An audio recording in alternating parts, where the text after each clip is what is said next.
On nous présente le personnage principal, en montrant sa chambre et son bureau.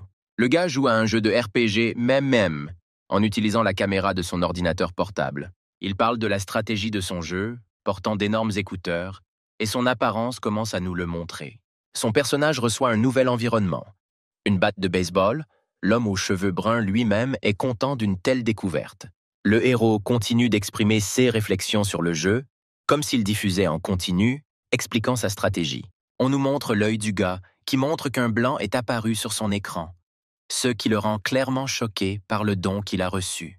Tellement brun qu'il prend la pose du boulot sur sa chaise de jeu, criant haut et fort des mots de gratitude. En raison de ses actions impulsives, le jeune homme tombe de sa chaise, tombant clairement douloureusement sur son corps.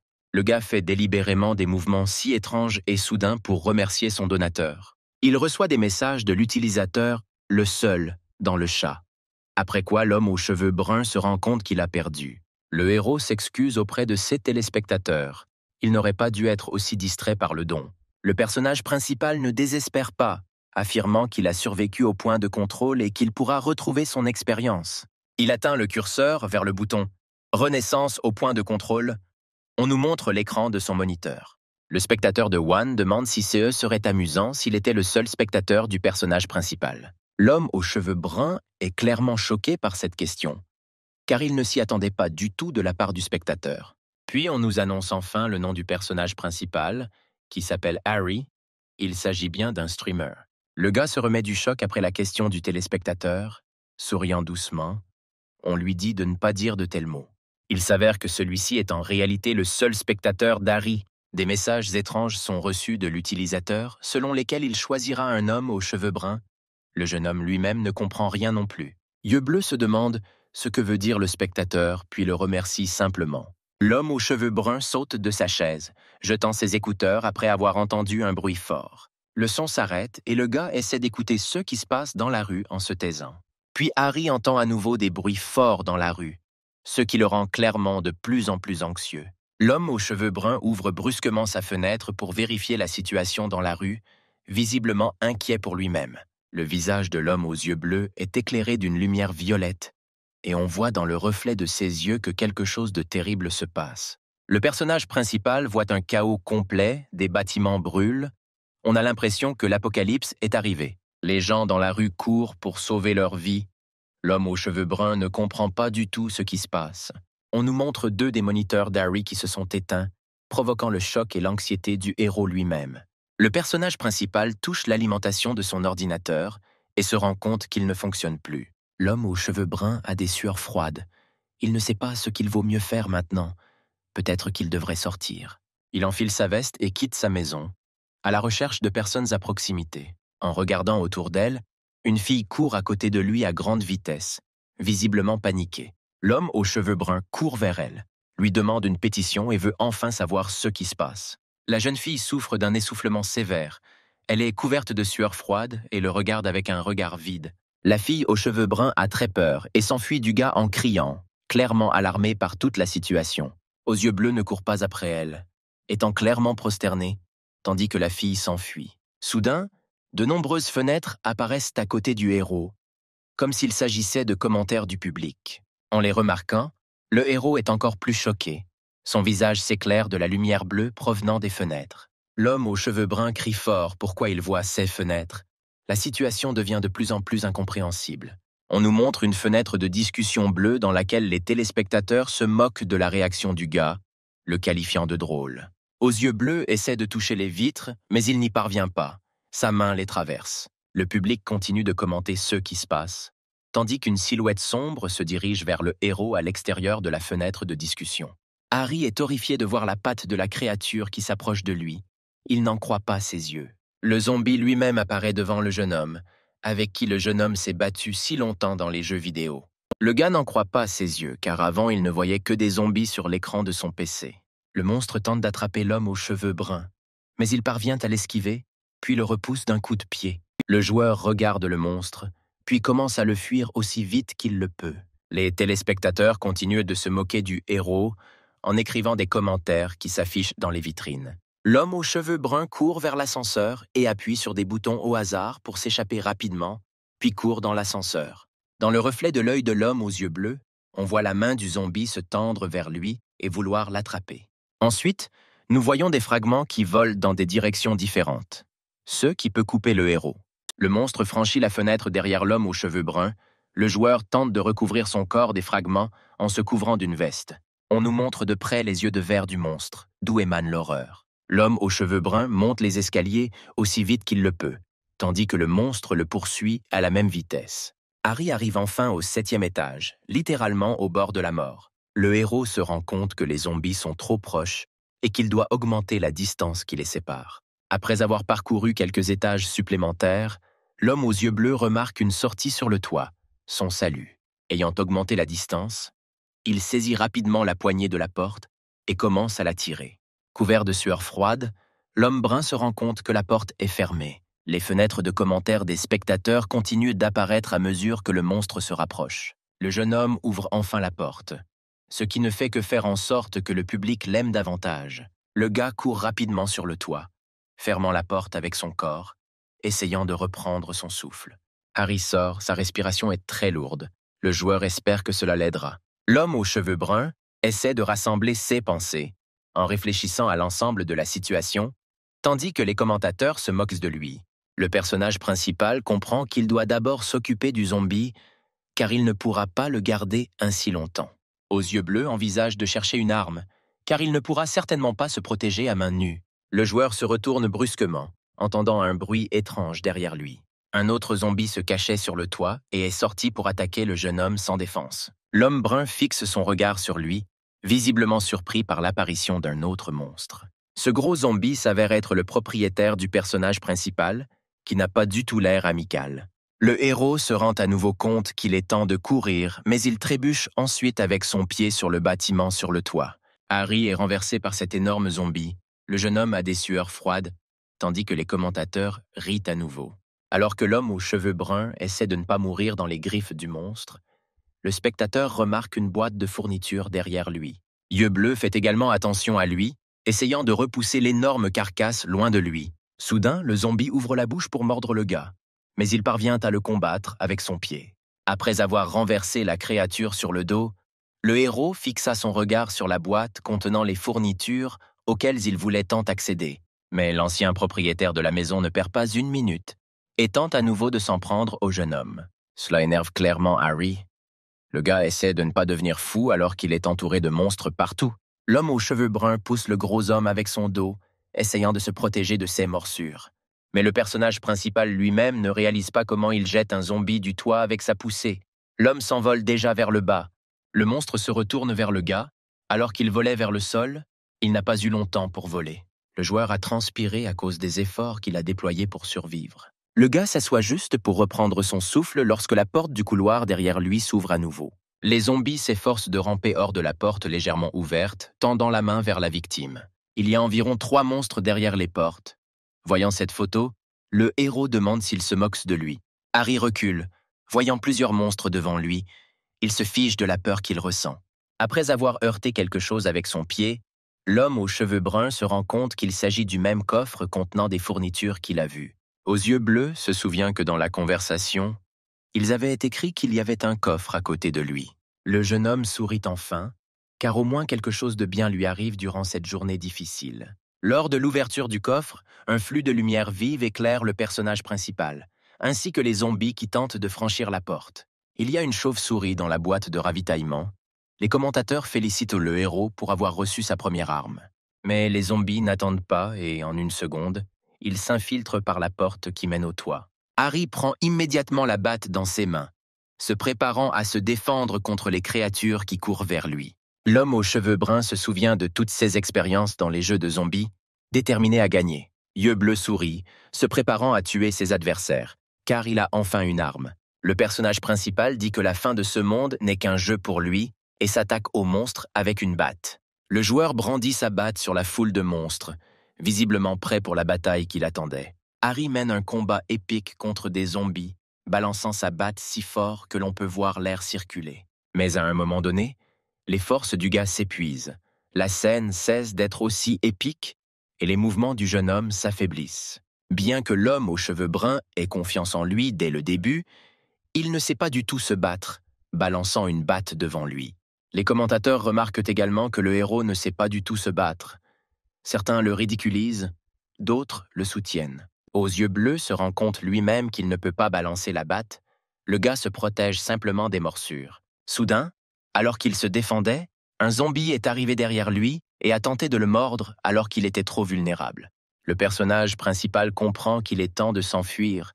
Le jeune homme est à nouveau déterminé à survivre. L'homme aux cheveux bruns tombe accidentellement au sol, laissant tomber sa batte, ce qui fait rire les commentateurs, car il se passe quelque chose de surréaliste. Harry a des sueurs froides alors qu'il prend la batte du sol alors que les zombies avancent derrière lui, impatient de manger davantage. Le personnage principal brise brusquement sa batte sur le sol du toit, de sorte qu'il ne lui reste plus qu'une extrémité. Les monstres continuent d'avancer, mais l'homme brun se dirige résolument vers eux avec un morceau de chauve-souris. Yeux Bleu plonge le tranchant d'une batte en bois dans la gorge de ses adversaires, de manière à percer chaque gorge.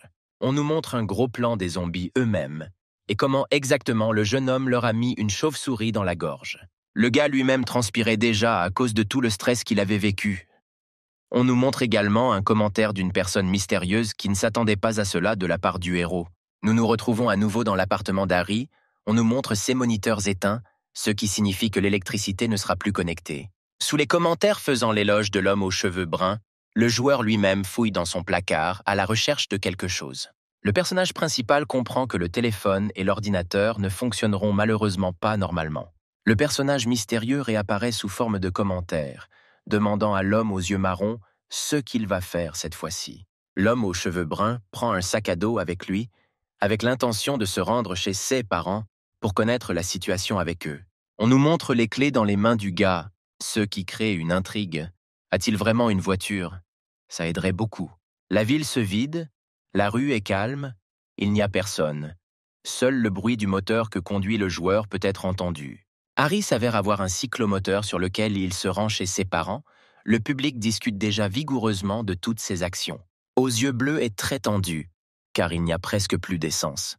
Le jeune homme espère que ses parents sont en sécurité. Soudain, quelque chose clignote si vite devant le cyclomoteur du héros que ni nous, ni le joueur lui-même ne pouvons le voir. Soudainement, le gars freine trop vite, le faisant tomber du cyclomoteur à grande vitesse sur l'asphalte. Le héros n'a clairement pas eu d'atterrissage en douceur, mais miraculeusement, il reste en vie, et le public lui-même en est également un peu choqué. Le regard horrifié, le jeune homme se tourne vers l'entité qui l'a fait ralentir si vite. Une énorme grenouille de couleur rose vif apparaît devant le gars. Elle a l'air hostile. Harry lui-même l'appelle une grenouille de l'enfer. Blue-Eyed est surpris que non seulement des zombies soient apparus dans le monde, mais aussi de telles créatures, quoi d'autre aurait pu apparaître. Le monstre ne perd pas de temps et attaque les joueurs avec sa langue rapide et massive, voulant goûter sa chair. Le personnage principal appelle cela la roulette. Le jeune homme devrait éviter les itinéraires directs, car il risque de tomber sur des monstres. Le gars s'enfuit de manière décisive, ayant déjà élaboré un plan en tête pour échapper à l'énorme grenouille infernale. Aux yeux bleus parvient à peine à esquiver la langue rapide de la grenouille, qui le suit sur ses talons. L'homme aux cheveux bruns se rend compte qu'il doit approfondir la traduction le plus tôt possible, sinon il ne survivra pas. Le héros comprend que plus il se retourne souvent, plus les joueurs ont de chances de survivre aux attaques. Harry a emporté avec lui un briquet au Chaos, ou qu'il a mis dans son sac à dos. Le jeune homme espère que cela l'aidera. Une énorme grenouille infernale s'approche déjà du héros, disent-ils d'attaquer à la première occasion opportune. Entre les mains des joueurs eux-mêmes, on voit un cocktail Molotov, qu'il a fabriqué de manière improvisée. Se couvrant de sueur, l'homme aux cheveux bruns est déterminé à gagner, provoquant l'attaque de la grenouille. La première fois que l'énorme créature rate sa cible et tombe sur une montagne de débris, celle aux yeux bleus a réussi à l'esquiver à temps. Le personnage principal allume rapidement son cocktail Molotov avec un briquet qui se trouvait dans sa mallette et le lance sur la grenouille. La créature ne s'attendait clairement pas à ce que le joueur soit capable de faire quelque chose comme ça. Le cocktail atterrit sur le dos de la grenouille. Harry avait également des préparations pour cocktail Molotov dans son sac. Le jeune homme savait qu'une seule bouteille ne suffirait certainement pas. Le gars jette la deuxième bouteille en plein visage d'une énorme grenouille de feu, ce qui fait que la créature commence à coasser bruyamment. Le héros sort une autre bouteille de son sac à dos. Le public se demande combien il en a. Le joueur répond que c'est sa dernière réserve, qu'il doit agir avec risque, mais qu'il n'a pas d'autre choix. L'homme aux cheveux bruns provoque à nouveau le crapaud à attaquer avec ses cris. Il a clairement un plan pour ce qu'il va faire ensuite. La créature n'est pas perdue et l'attaque immédiatement avec sa langue massive. Celui aux yeux bleus parvient à esquiver l'attaque. Le héros tient son sac à dos devant, pris en sandwich par un crapaud, en sortant les dernières provisions. Un jeune homme jette un cocktail Molotov allumé directement dans la gueule d'une grenouille de feu qui l'attaque. Le crapaud rejette, son corps gonflé de chaleur. Harry toujours debout près du mur, attendant ce qui va se passer ensuite. Le personnage principal regarde son méchant brûler. Le public est émerveillé par sa détermination et sa folie. L'homme aux cheveux bruns regarde le corps brûlé de la grenouille récemment dangereuse, se demandant si c'est tout. La réalisatrice reparle à travers les commentaires avec celle aux yeux marrons. Elle explique que ce n'est que le début du jeu. Le joueur commence à s'inquiéter beaucoup de savoir si tout cela n'est qu'un jeu ou s'il est vraiment mort dans un jeu. Harry rassemble ses forces, agrippant la sangle de son sac à dos. Non, il n'est pas prêt à mourir d'une mort stupide. Soudain, une fenêtre d'avertissement apparaît devant le jeune homme indiquant qu'il a reçu un nouveau succès. L'homme aux cheveux bruns n'en croit pas ses yeux. Il a vraiment acquis une nouvelle compétence pour tuer la grenouille de feu. Blue Eyes lit attentivement la compétence, qui parle de provoquer des monstres pendant tant minutes et d'accumuler un record. Même dans une situation aussi tendue, le jeune homme pense comme un streamer et pense prendre ce qui lui rapportera plus de téléspectateurs. Le personnage principal ferme la fenêtre pop-up avec sa voix. Celle-ci lui obéit immédiatement et se ferme. Le joueur décide de reporter cette décision à plus tard, car l'essentiel est désormais de s'assurer que ses parents sont en sécurité. L'homme aux cheveux bruns retourne à son scooter.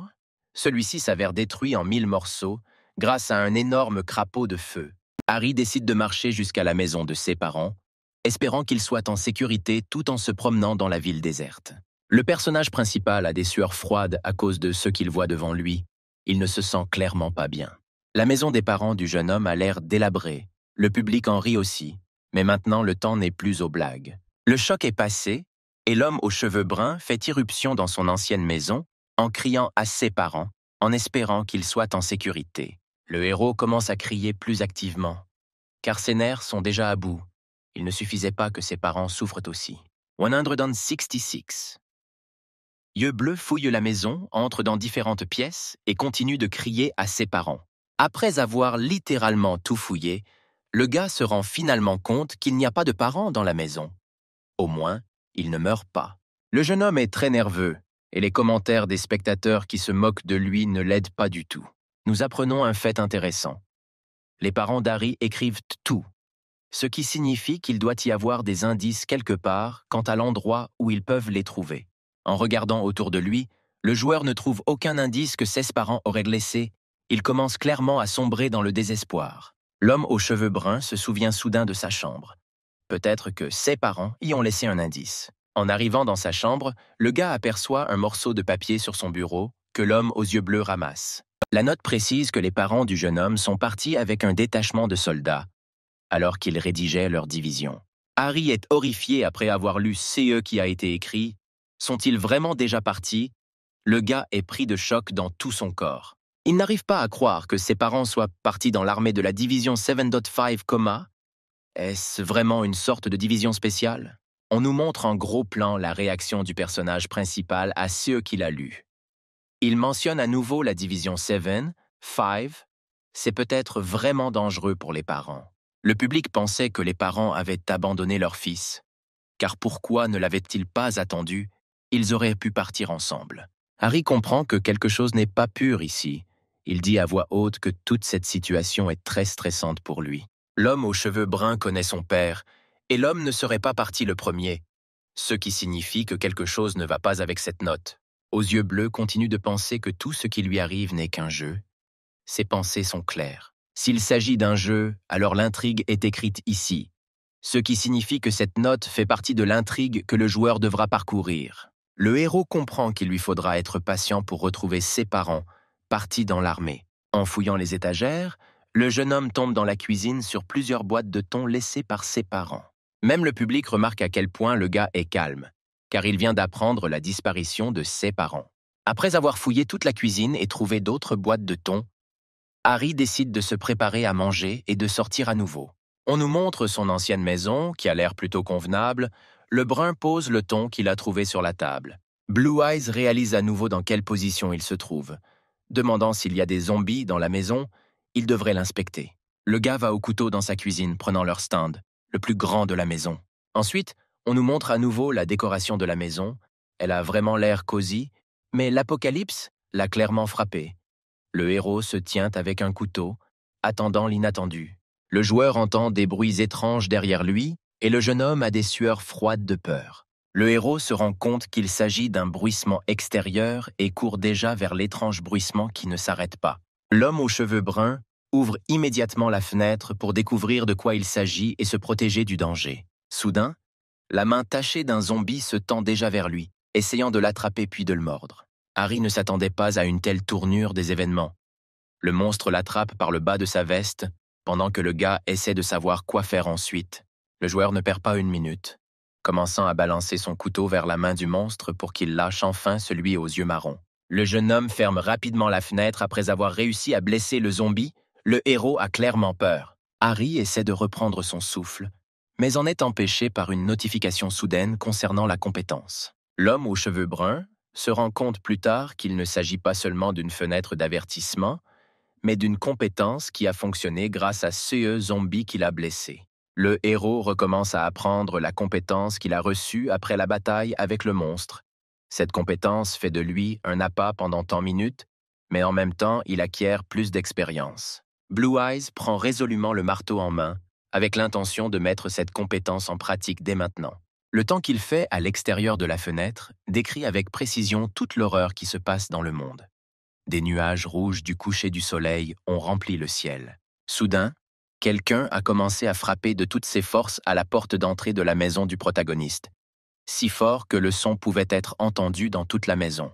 Harry ouvre la porte d'entrée, sur le seuil de laquelle se tient un autre zombie qui fait de la chair fraîche. L'homme aux cheveux bruns frappe immédiatement le monstre à la tête avec un marteau, créant ainsi un combo pour une compétence qu'il a acquise il n'y a pas si longtemps.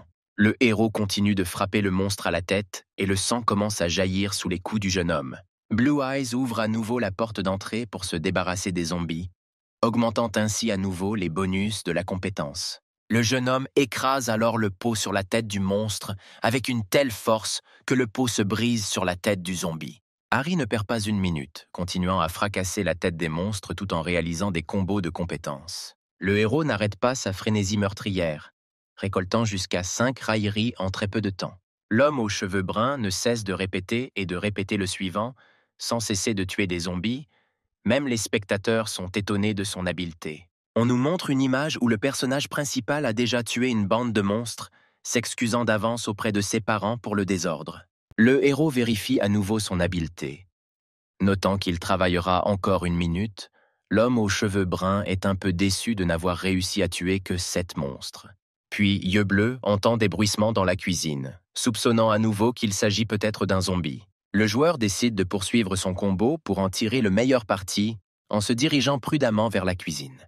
Le public continue de se moquer du héros, mais les mains du jeune homme sont couvertes de sang, ce qui rend la scène un peu effrayante. Le gars voit des boîtes de thon sur la table. Je constate qu'il en manque plusieurs, il se méfie. Sous la table, Harry remarque un homme effrayé.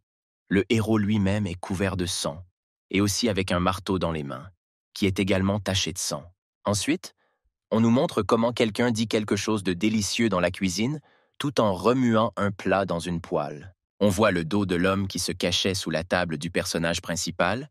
Je me demande pourquoi l'inconnu cuisine pour lui. Le personnage principal est assis à table et attend patiemment ce que l'étranger lui cuisinera. Le public le traite de fou.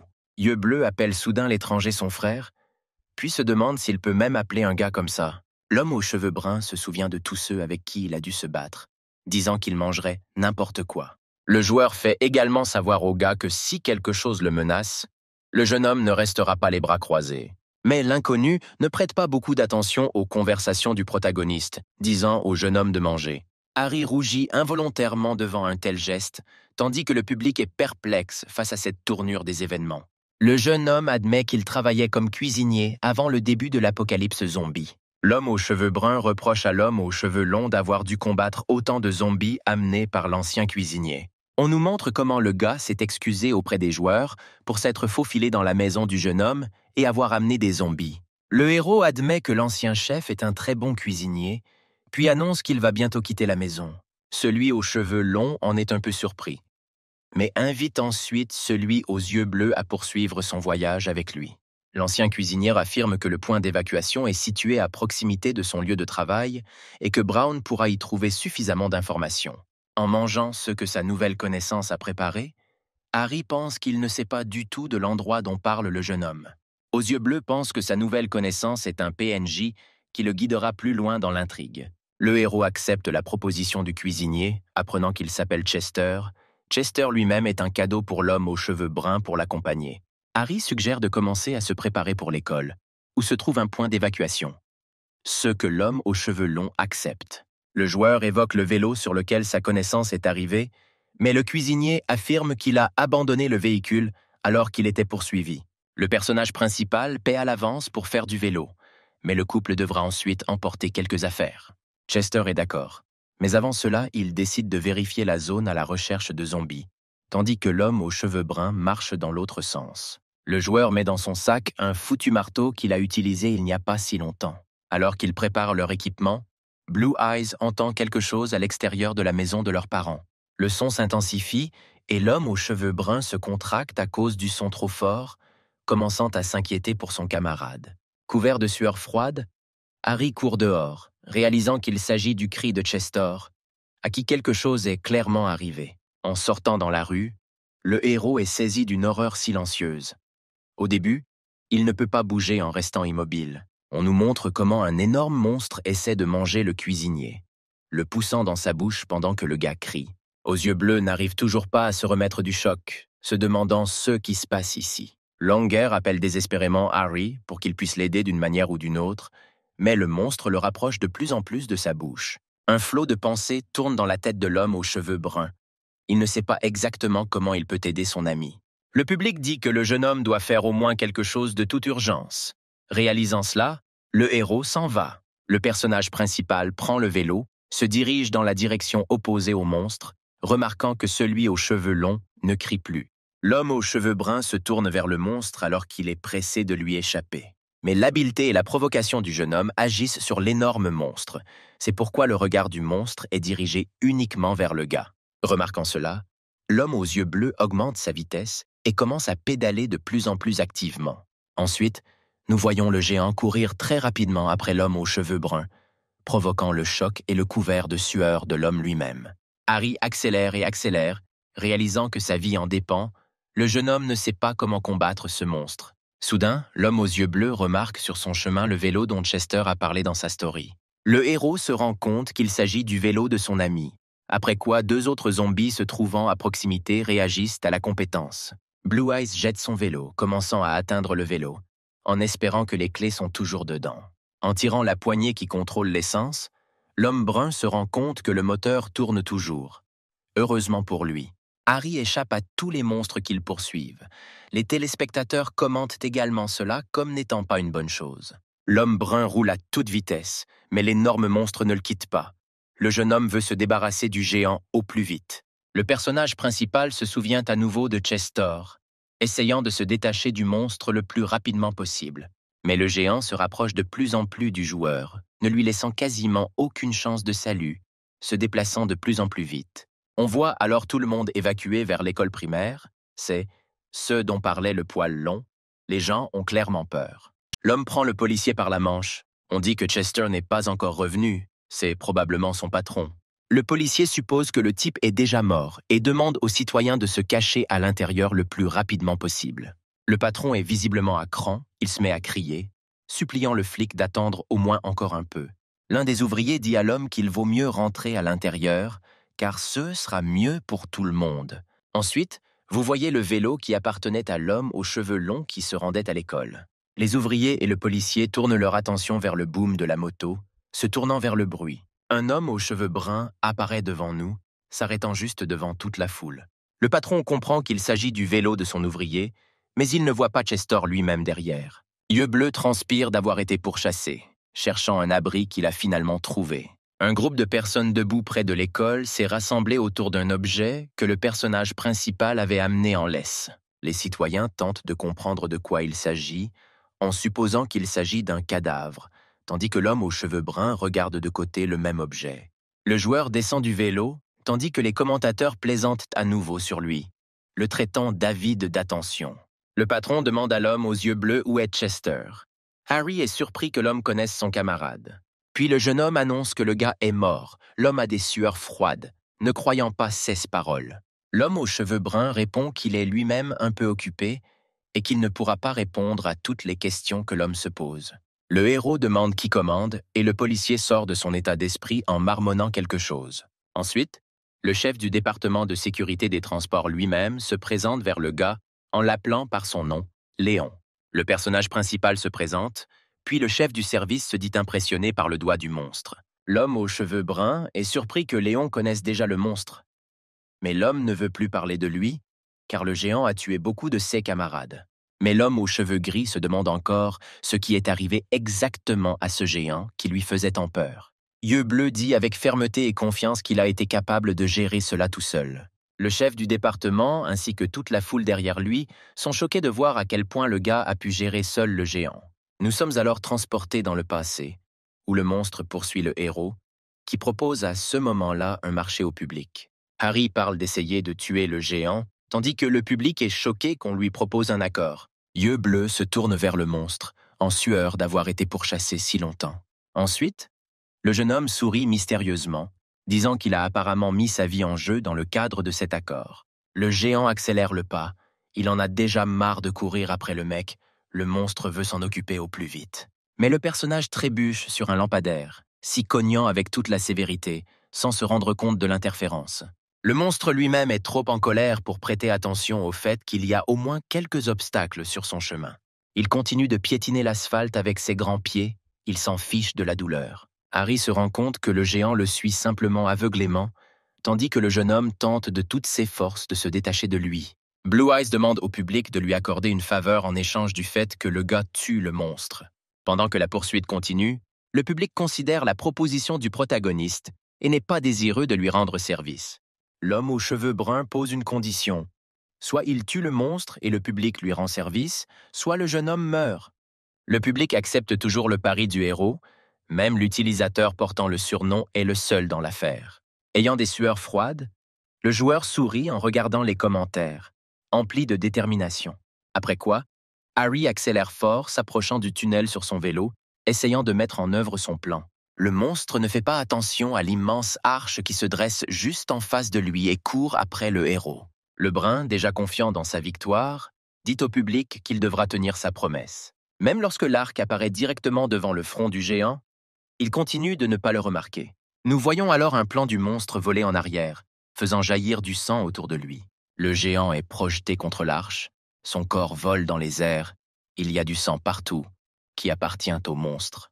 Nous revenons maintenant à l'action, et l'homme aux cheveux bruns dit qu'il racontera les détails à la foule plus tard. Tous les gens autour de l'homme aux yeux bleus sont sous le choc, tout comme le chef du service lui-même, qui est véritablement étonné. Mais l'homme dit qu'il doit d'abord vérifier que le jeune homme n'est pas infecté sur son corps. Les gens se révoltent, disant qu'il faut laisser entrer le sauveur, car il a tué un énorme monstre. L'homme aux cheveux gris acquiesça, désignant Harry vers l'une des lignes où il doit se tenir pour inspection. Pendant que la police examinait le joueur, les spectateurs discutèrent de sa victoire sur le monstre. Le personnage principal a été contrôlé, tout va bien pour lui, mais ensuite un homme l'arrête et l'appelle. C'est le patron de Chester qui demande si le jeune homme est vraiment mort, visiblement inquiet pour lui. Harry confirme à nouveau ses paroles, après quoi l'homme dit à nouveau que l'homme aux cheveux longs travaillait pour lui. Le héros s'excuse, le patron s'enquiert du vélo. Comment le jeune homme a pu le retrouver et s'il a volé le véhicule? L'homme aux cheveux bruns assure à l'homme qu'il n'a pas volé le vélo, serrant ses mains dans les siennes, essayant de gagner sa confiance. Blue Eyes dit que Chester était un très bon cuisinier, tandis que le public se moque de lui. À cause de paroles aussi chaleureuses, l'homme est devenu ému. Il s'est presque mis à pleurer à cause de paroles aussi flatteuses. Ayant terminé la conversation avec lui, le joueur se retourne et se prépare enfin à partir vers la zone d'évacuation. Devant lui, l'homme brun aperçoit l'école dont parlait l'ancien cuisinier et qu'il ne connaissait pas auparavant. On voit une bande bleue vif sur l'asphalte devant l'entrée de l'école, sur laquelle le gars s'apprête à marcher. Soudain, Harry est informé qu'il a suivi un entraînement et qu'il peut augmenter ses chances de survie. L'homme aux cheveux bruns en est surpris, après quoi la notification lui porte chance en tant que dernier survivant.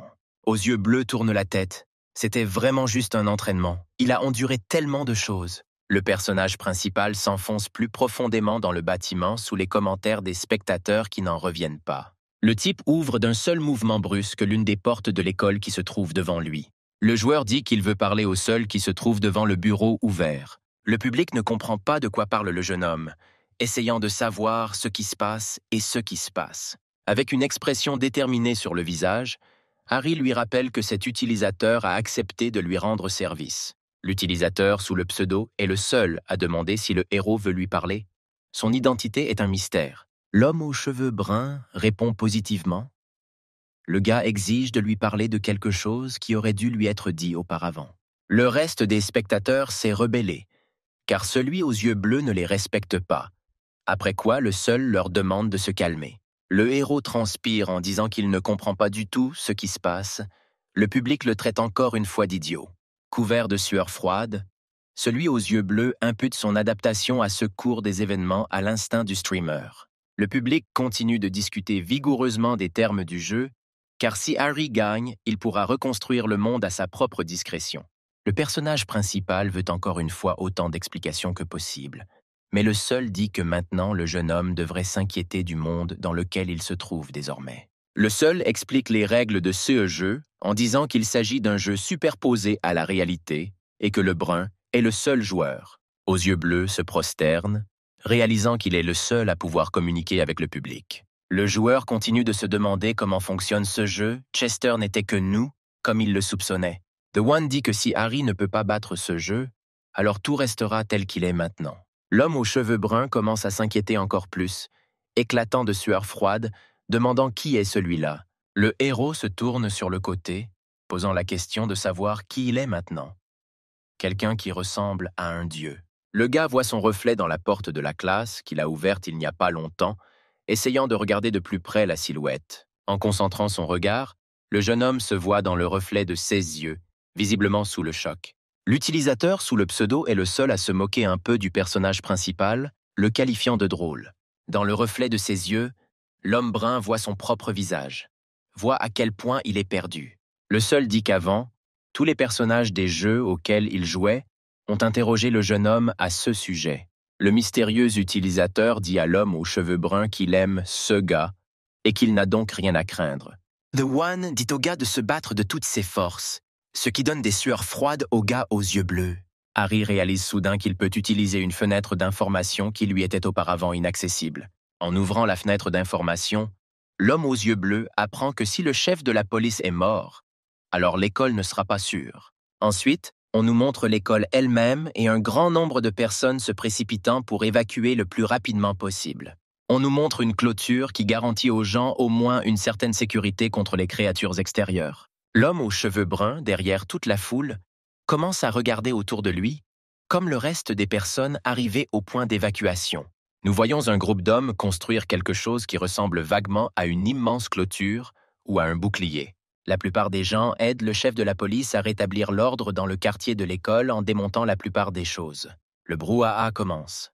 Il est très difficile de gérer autant de monde, surtout dans une situation aussi tendue. La police essaie d'organiser la foule par tous les moyens et jusqu'à présent, elle y parvient. Le personnage principal ne comprend pas comment le chef de la police peut être en danger dans une telle foule. Puis la distribution de nourriture commence et un des policiers demande à chacun de faire la queue pour récupérer sa part. L'homme aux cheveux bruns se tourne vers l'appel d'un des policiers, qui l'appelle pour se procurer quelque chose à manger. Le jeune homme dit qu'il n'a pas faim et se rend chez l'un des policiers chargés de la sécurité. L'homme n'est visiblement pas très sympathique. Il demande si le héros a des problèmes. Yeux Bleu déclare fermement qu'il doit s'adresser au chef de la police immédiatement. L'homme est surpris par une telle déclaration. Il commence à traiter le joueur de plus en plus avec méfiance. L'homme aux cheveux bruns demande ce qui se passe, mais le policier ne peut pas répondre. Le jeune homme lui-même trouve cela étrange. Harry se rend compte que quelque chose se passe dans le bâtiment principal, tandis que le public soupçonne également le policier de quelque chose de néfaste. Le personnage principal demande à l'homme de contacter le chef du service de sécurité des transports, car le jeune homme peut les aider. Le policier l'a écouté, puis a commencé à parler à la radio avec le patron, lui expliquant la situation qui s'était présentée. L'homme a des sueurs froides, demandant si l'homme aux cheveux bruns va tuer des monstres, ce à quoi le joueur donne une réponse positive. Le policier continue d'être de plus en plus tendu, disant qu'ils ont juste besoin de gens comme Harry. L'homme raconte à l'homme aux cheveux bruns que le chef de la police a disparu et que l'équipe a déjà organisé sa recherche. Yeux bleus demande pourquoi ils n'ont pas organisé de fouilles plus tôt. Ce à quoi la police répond qu'elle n'a pas eu le temps ni les personnes nécessaires pour cela. Le héros demande à inspecter les locaux où se trouvait le chef de la police. Le policier lui-même appelle cela un bureau temporaire. Le joueur dit qu'il vaut mieux qu'ils commencent à travailler ensemble car il ne se cache rien. L'homme ne fait pas vraiment confiance au héros, comme le montre son visage, mais l'homme aux cheveux bruns lui-même dit que chaque seconde compte. Aux yeux bleus demande à lui fournir toutes les informations sur l'affaire, puisqu'il y est désormais également impliqué, après quoi l'homme accepte difficilement. Puis on nous montre ce même bureau provisoire dont l'enseigne est tachée de sang. Le joueur entre dans la pièce et l'examine. Le bureau lui-même semble plutôt décent pour un bureau temporaire. Le personnage principal demande à ses spectateurs de l'aider s'il trouve quelque chose, mais ne refuse pas immédiatement. L'attention du jeune homme fut attirée par une carte accrochée sur l'un des panneaux à l'intérieur du bureau. Ensuite, le gars regarde la table principale, sur laquelle se trouve également une autre carte de la région. L'homme aux cheveux bruns voit un endroit marqué sur la carte et décide que c'est un indice que le joueur a l'intention de s'y rendre. En regardant la carte, il entend des pas derrière lui. Quelqu'un se tient devant les portes du bureau, le héros est visiblement tendu. Le jeune homme se retourne brusquement, demandant qui est exactement venu au bureau principal. Le personnage mystérieux dit savoir que le personnage principal recherche le chef de la police. L'homme aux cheveux bruns lui-même se tend à cause d'une telle franchise, dirigeant son regard vers la porte, après quoi le personnage ouvre lui-même les portes. Un homme de grande taille entre dans le bureau principal et tend la main à l'homme aux yeux bleus, lui parlant de ses capacités. L'homme se présente comme Joe. Le gars dit aussi son nom, après quoi il se serre la main. Soudain, la poigne de Big Joe devient trop forte, à tel point que ses mains tremblent sous la tension. Harry lui-même ne s'y attendait pas non plus. Il se tendit lui-même sous la forte emprise du policier. L'homme regarde l'homme aux cheveux bruns d'un air menaçant, lui demandant s'il a trouvé quelque chose de suspect. Le héros a des sueurs froides, le public le mine, mais le joueur lui-même ne comprend pas ce qui se passe. Soudain, un grand cri se fait entendre, auquel Joe ne réagit pas du tout, et le jeune homme est très alarmé. Yeux bleus suit le cri en ouvrant la porte derrière laquelle se tient un des policiers, également choqué. L'homme montre la femme du doigt, la qualifiant d'infectée. La dame elle-même ressemble à un zombie. Une bagarre s'ensuit alors que les zombies tentent de mordre les gens pour satisfaire leur appétit, tandis que les citoyens tentent de s'échapper. Tous les gens sont couverts de sueur froide à cause de la peur, essayant de sauver leur vie des monstres assoiffés de sang. Nous constatons que même les policiers ont été exposés au virus et sont devenus des zombies, de sorte que personne n'est désormais en sécurité. Le personnage principal est étonné que des zombies se retrouvent dans une telle foule, le public dit qu'il a fait une erreur. Aux yeux bleus sort du sein de sa veste un marteau qu'il utilisait il n'y a pas si longtemps. Pendant que tout le monde se dirige vers la sortie, l'homme aux cheveux bruns entre dans le vif du sujet pour aider les gens à échapper aux créatures. La police panique également car elle ne peut pas tirer sur les zombies alors qu'ils se trouvent dans une foule. Le joueur manie habilement son marteau, disant à la police de prendre des matraques s'ils ne peuvent pas utiliser d'armes. L'homme aux cheveux bruns répète qu'ils doivent prendre les matraques, et ce n'est qu'après la deuxième fois que les hommes suivent ses instructions. Ensuite, nous voyons le patron de Chester, qui est également prêt à aider le personnage principal à protéger les gens. Son employé tente de dissuader l'homme, car il est trop dangereux de combattre une foule de zombies. Mais le patron s'en fiche, car il a hâte de venger son employé décédé. Le personnage principal continue de frapper les zombies avec son marteau, les frappant de plus en plus. L'homme se demande pourquoi l'homme aux cheveux bruns bat simplement, mais n'achève pas les monstres jusqu'au bout.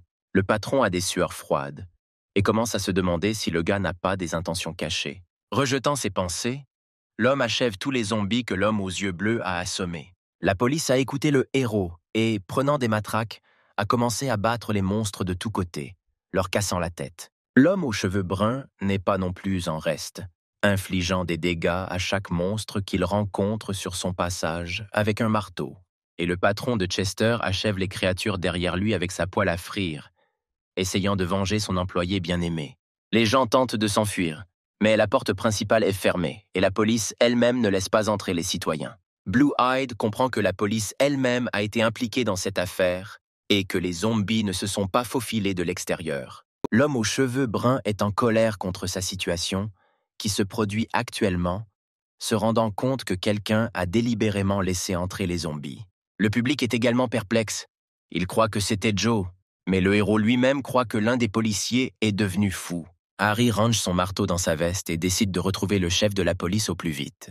L'homme aux cheveux bruns comprend qu'il ne peut désormais faire confiance qu'aux civils. Alors il demande au patron de Chester de garder un œil sur les flics. Yeux Bleus avertit finalement l'homme de ne pas rejoindre le groupe de recherche qui recherche le patron. L'homme est visiblement intrigué par les consignes du joueur. Couvert de sueur froide, il est très tendu. Et pendant que le héros court vers la sortie, Joe croise son regard et lui demande où il va. L'homme aux cheveux blancs lui bloque également le passage, disant qu'il devrait rester avec eux. Mais le personnage principal repousse la police. Le jeune homme n'a pas le temps de bavarder. Joe est visiblement mécontent que la police n'ait pas pu garder le héros sous sa surveillance. Nous voyons des rues vides et plusieurs vélos de livraison proches les uns des autres. Harry prend l'un des vélos et se dirige vers quelque part, tandis que le public rit à nouveau de ses actions. L'homme aux cheveux bruns se dirige résolument vers le point qu'il a vu sur la carte dans le bureau principal du chef. Le joueur laisse le scooter derrière lui. Il arrive dans la forêt, au milieu de laquelle se trouve une petite structure qui ressemble à une grange.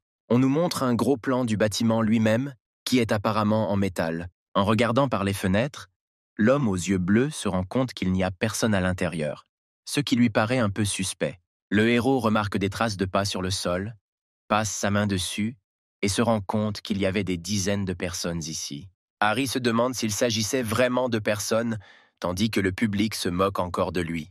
L'homme aux cheveux bruns demande alors au public pourquoi il n'a pas trouvé d'autres cartons de ravitaillement comme il l'avait fait au début de la partie. Le public est surpris par sa question, car il pensait qu'il détestait les boîtes de fourniture, ce qui surprend le héros. Le joueur continue d'être surpris, tandis que le public mentionne que les boîtes sont achetées avec de l'argent. Les téléspectateurs continuent de parler de la mécanique, affirmant que le jeu contient du contenu payant. L'un des commentateurs demande au héros d'entrer dans le chat et de faire défiler jusqu'au début pour le comprendre. C'est exactement ce que fait Blue Eyes. Fait défiler la feuille de discussion pendant un long moment, puis trouve l'icône du dollar dans le coin inférieur gauche. Le jeune homme reçoit une fenêtre pop-up dans laquelle il est écrit que le chat sponsor est désactivé. Le gars lui-même est un peu choqué qu'il y ait un don et au moins une sorte de monnaie dans le jeu. Le personnage principal active le chat des sponsors, car les téléspectateurs, eux-mêmes, sont également intéressés par cette fonction. Puis le seul, en tant que fan le plus dévoué, lui fait don du premier yen, surpris que cela fonctionne vraiment. Harry est encore choqué par cette particularité, quand soudain il reçoit un autre don d'un yen. Le héros montre enfin ses émotions en demandant au public pourquoi il ne lui a pas parlé d'une fonction aussi importante. Le joueur ouvre le bâtiment en tirant avec précaution sur la poignée de la porte, visiblement méfiant. En entrant dans le bâtiment, l'homme aux cheveux bruns se retrouve dans une pièce très ordinaire, tandis que le public se moque de lui. Le public pense qu'Harry a été offensé par eux, mais le jeune homme lui-même ne voit même aucune raison d'être offensé. Blue-Eyed a des sueurs froides, car le public ne lui avait vraiment rien expliqué jusqu'à ce moment-là. Ensuite, le gars tourne son attention vers la maison elle-même, qui est meublée un peu étrangement. Soudain, un zombie rampe par la fenêtre et se prépare déjà à infecter le personnage principal. L'homme aux cheveux bruns est très effrayé par le monstre dans la fenêtre, et la compétence de provocation fonctionne également sur la créature. Il y a plus d'un zombie devant la fenêtre, ce qui fait encore plus peur au jeune homme, qui commence accidentellement à jurer. Harry soupçonnait que ces empreintes près de la maison appartenaient à des zombies. Le public rit de sa vive réaction. On nous montre un plan large de la maison vue de l'extérieur. Il y a de plus en plus de zombies, et la provocation fonctionne sur tout le monde.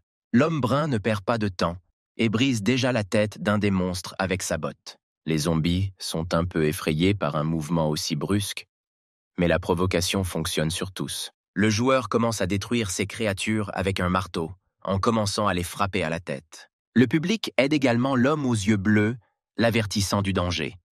À l'aide de commentaires, le héros évite le danger. La provocation fonctionne déjà sur 14 monstres, et Harry lui-même reçoit une énorme augmentation de ses capacités physiques. Le jeune homme sort à découvert et commence à tuer une à une les créatures qui l'entourent. Entendant un bruit suspect derrière lui, le gars se retourne et aperçoit un camion qui est en train d'abattre des monstres. Le personnage principal, avec un sourire effronté sur le visage, dit que c'est le policier de l'école primaire qui a laissé entrer les zombies. L'homme s'arrête devant le joueur tandis que l'homme aux yeux bleus le provoque à sortir de la voiture. Au début, à cause de la lumière vive des phares, on ne voit qu'une silhouette sombre qui ne ressemble à personne. On voit alors Joe avoir des sueurs froides parce que le gars était capable d'affronter tant de monstres. Un homme assis sur le siège avant d'une voiture regarde comment l'homme aux yeux bleus traite les zombies, étonné par son habileté. Joe dit qu'il savait que ça pourrait finir comme ça. Il attend sur l'accélérateur, essayant d'écraser le jeune homme. Harry est complètement sous le choc, car il ne s'attendait pas à ce que l'homme le renverse. Joe, avec un sourire maniaque, continue d'appuyer sur le gaz, visiblement satisfait de l'issue des événements qui se produisent actuellement. L'homme s'est écrasé contre un arbre. Le personnage principal nous a-t-il vraiment cédé si vite? Mais après que Joe ait regardé de plus près, il a remarqué que le corps dilué sur l'arbre n'appartenait pas à celui aux yeux bleus. L'homme a des sueurs froides et commence visiblement à devenir nerveux, car il ne voit pas exactement où est passé le héros. Harry frappe à la fenêtre du policier, le type est couvert de sang et exige d'ouvrir la fenêtre le plus rapidement possible. Joe commence à devenir encore plus nerveux lorsque soudain le joueur, de toutes ses forces, brise tout seul la vitre de la voiture. À travers la vitre brisée, le type tente d'attraper la main du policier, tandis que l'homme lui-même tente de se débarrasser de lui. Soudain, celui aux yeux violets tire droit sur le jeune homme, mais heureusement, il parvient à esquiver la balle. La voiture redémarre et fonce à travers tous les zombies qui se tiennent devant elle. Le policier est visiblement prosterné. Joe conduit en appuyant de toutes ses forces sur la pédale d'accélérateur pour s'éloigner le plus rapidement possible du héros. L'homme regarde à travers la vitre pour voir s'ils le suivent, mais l'homme aux cheveux bruns court déjà après lui. Aux yeux violets est surpris de la vitesse à laquelle court le personnage principal, environ 80 km/h. Harry court après le policier avec une grimace furieuse avec un marteau. Le public rit de son expression faciale. Joe traite l'homme aux cheveux bruns de fou, éclatant de sueur froide. Il décide de tout mettre fin. L'homme roule à toute vitesse vers tout un tas de caisses métalliques. Que fait-il? L'homme aux yeux violets contourne habilement toutes les boîtes métalliques, essayant de se détacher du jeune homme. Harry est déjà assez fatigué, mais il ne reste pas en reste, prononçant le nom du policier avec un marteau à la main. Mais l'homme ne cède pas si facilement. Il se retourne et appuie sur le bouton de la télécommande. Maintenant, quelque chose va se passer. Soudain, des foules de zombies surgissent des caisses métalliques et s'efforcent de mordre le héros. Pendant que des foules de monstres s'approchent de l'homme aux yeux bleus, les spectateurs discutent de tout ce qui se passe. On demande au gars de simplement courir, alors que sa compétence a été activée et que maintenant, 40 monstres veulent l'attaquer. Joe sent déjà sa victoire sur l'homme aux cheveux bruns, continuant de sourire sournoisement et d'observer ce qui se passe. L'homme quitte la scène, laissant le personnage principal s'occuper seul de tout le désordre. Mais le héros ne désespère pas. Au contraire, l'homme aux cheveux bruns au sourire sûr de lui dit qu'il peut affronter les monstres en 2 minutes, tandis que ses capacités physiques augmentent de 500%.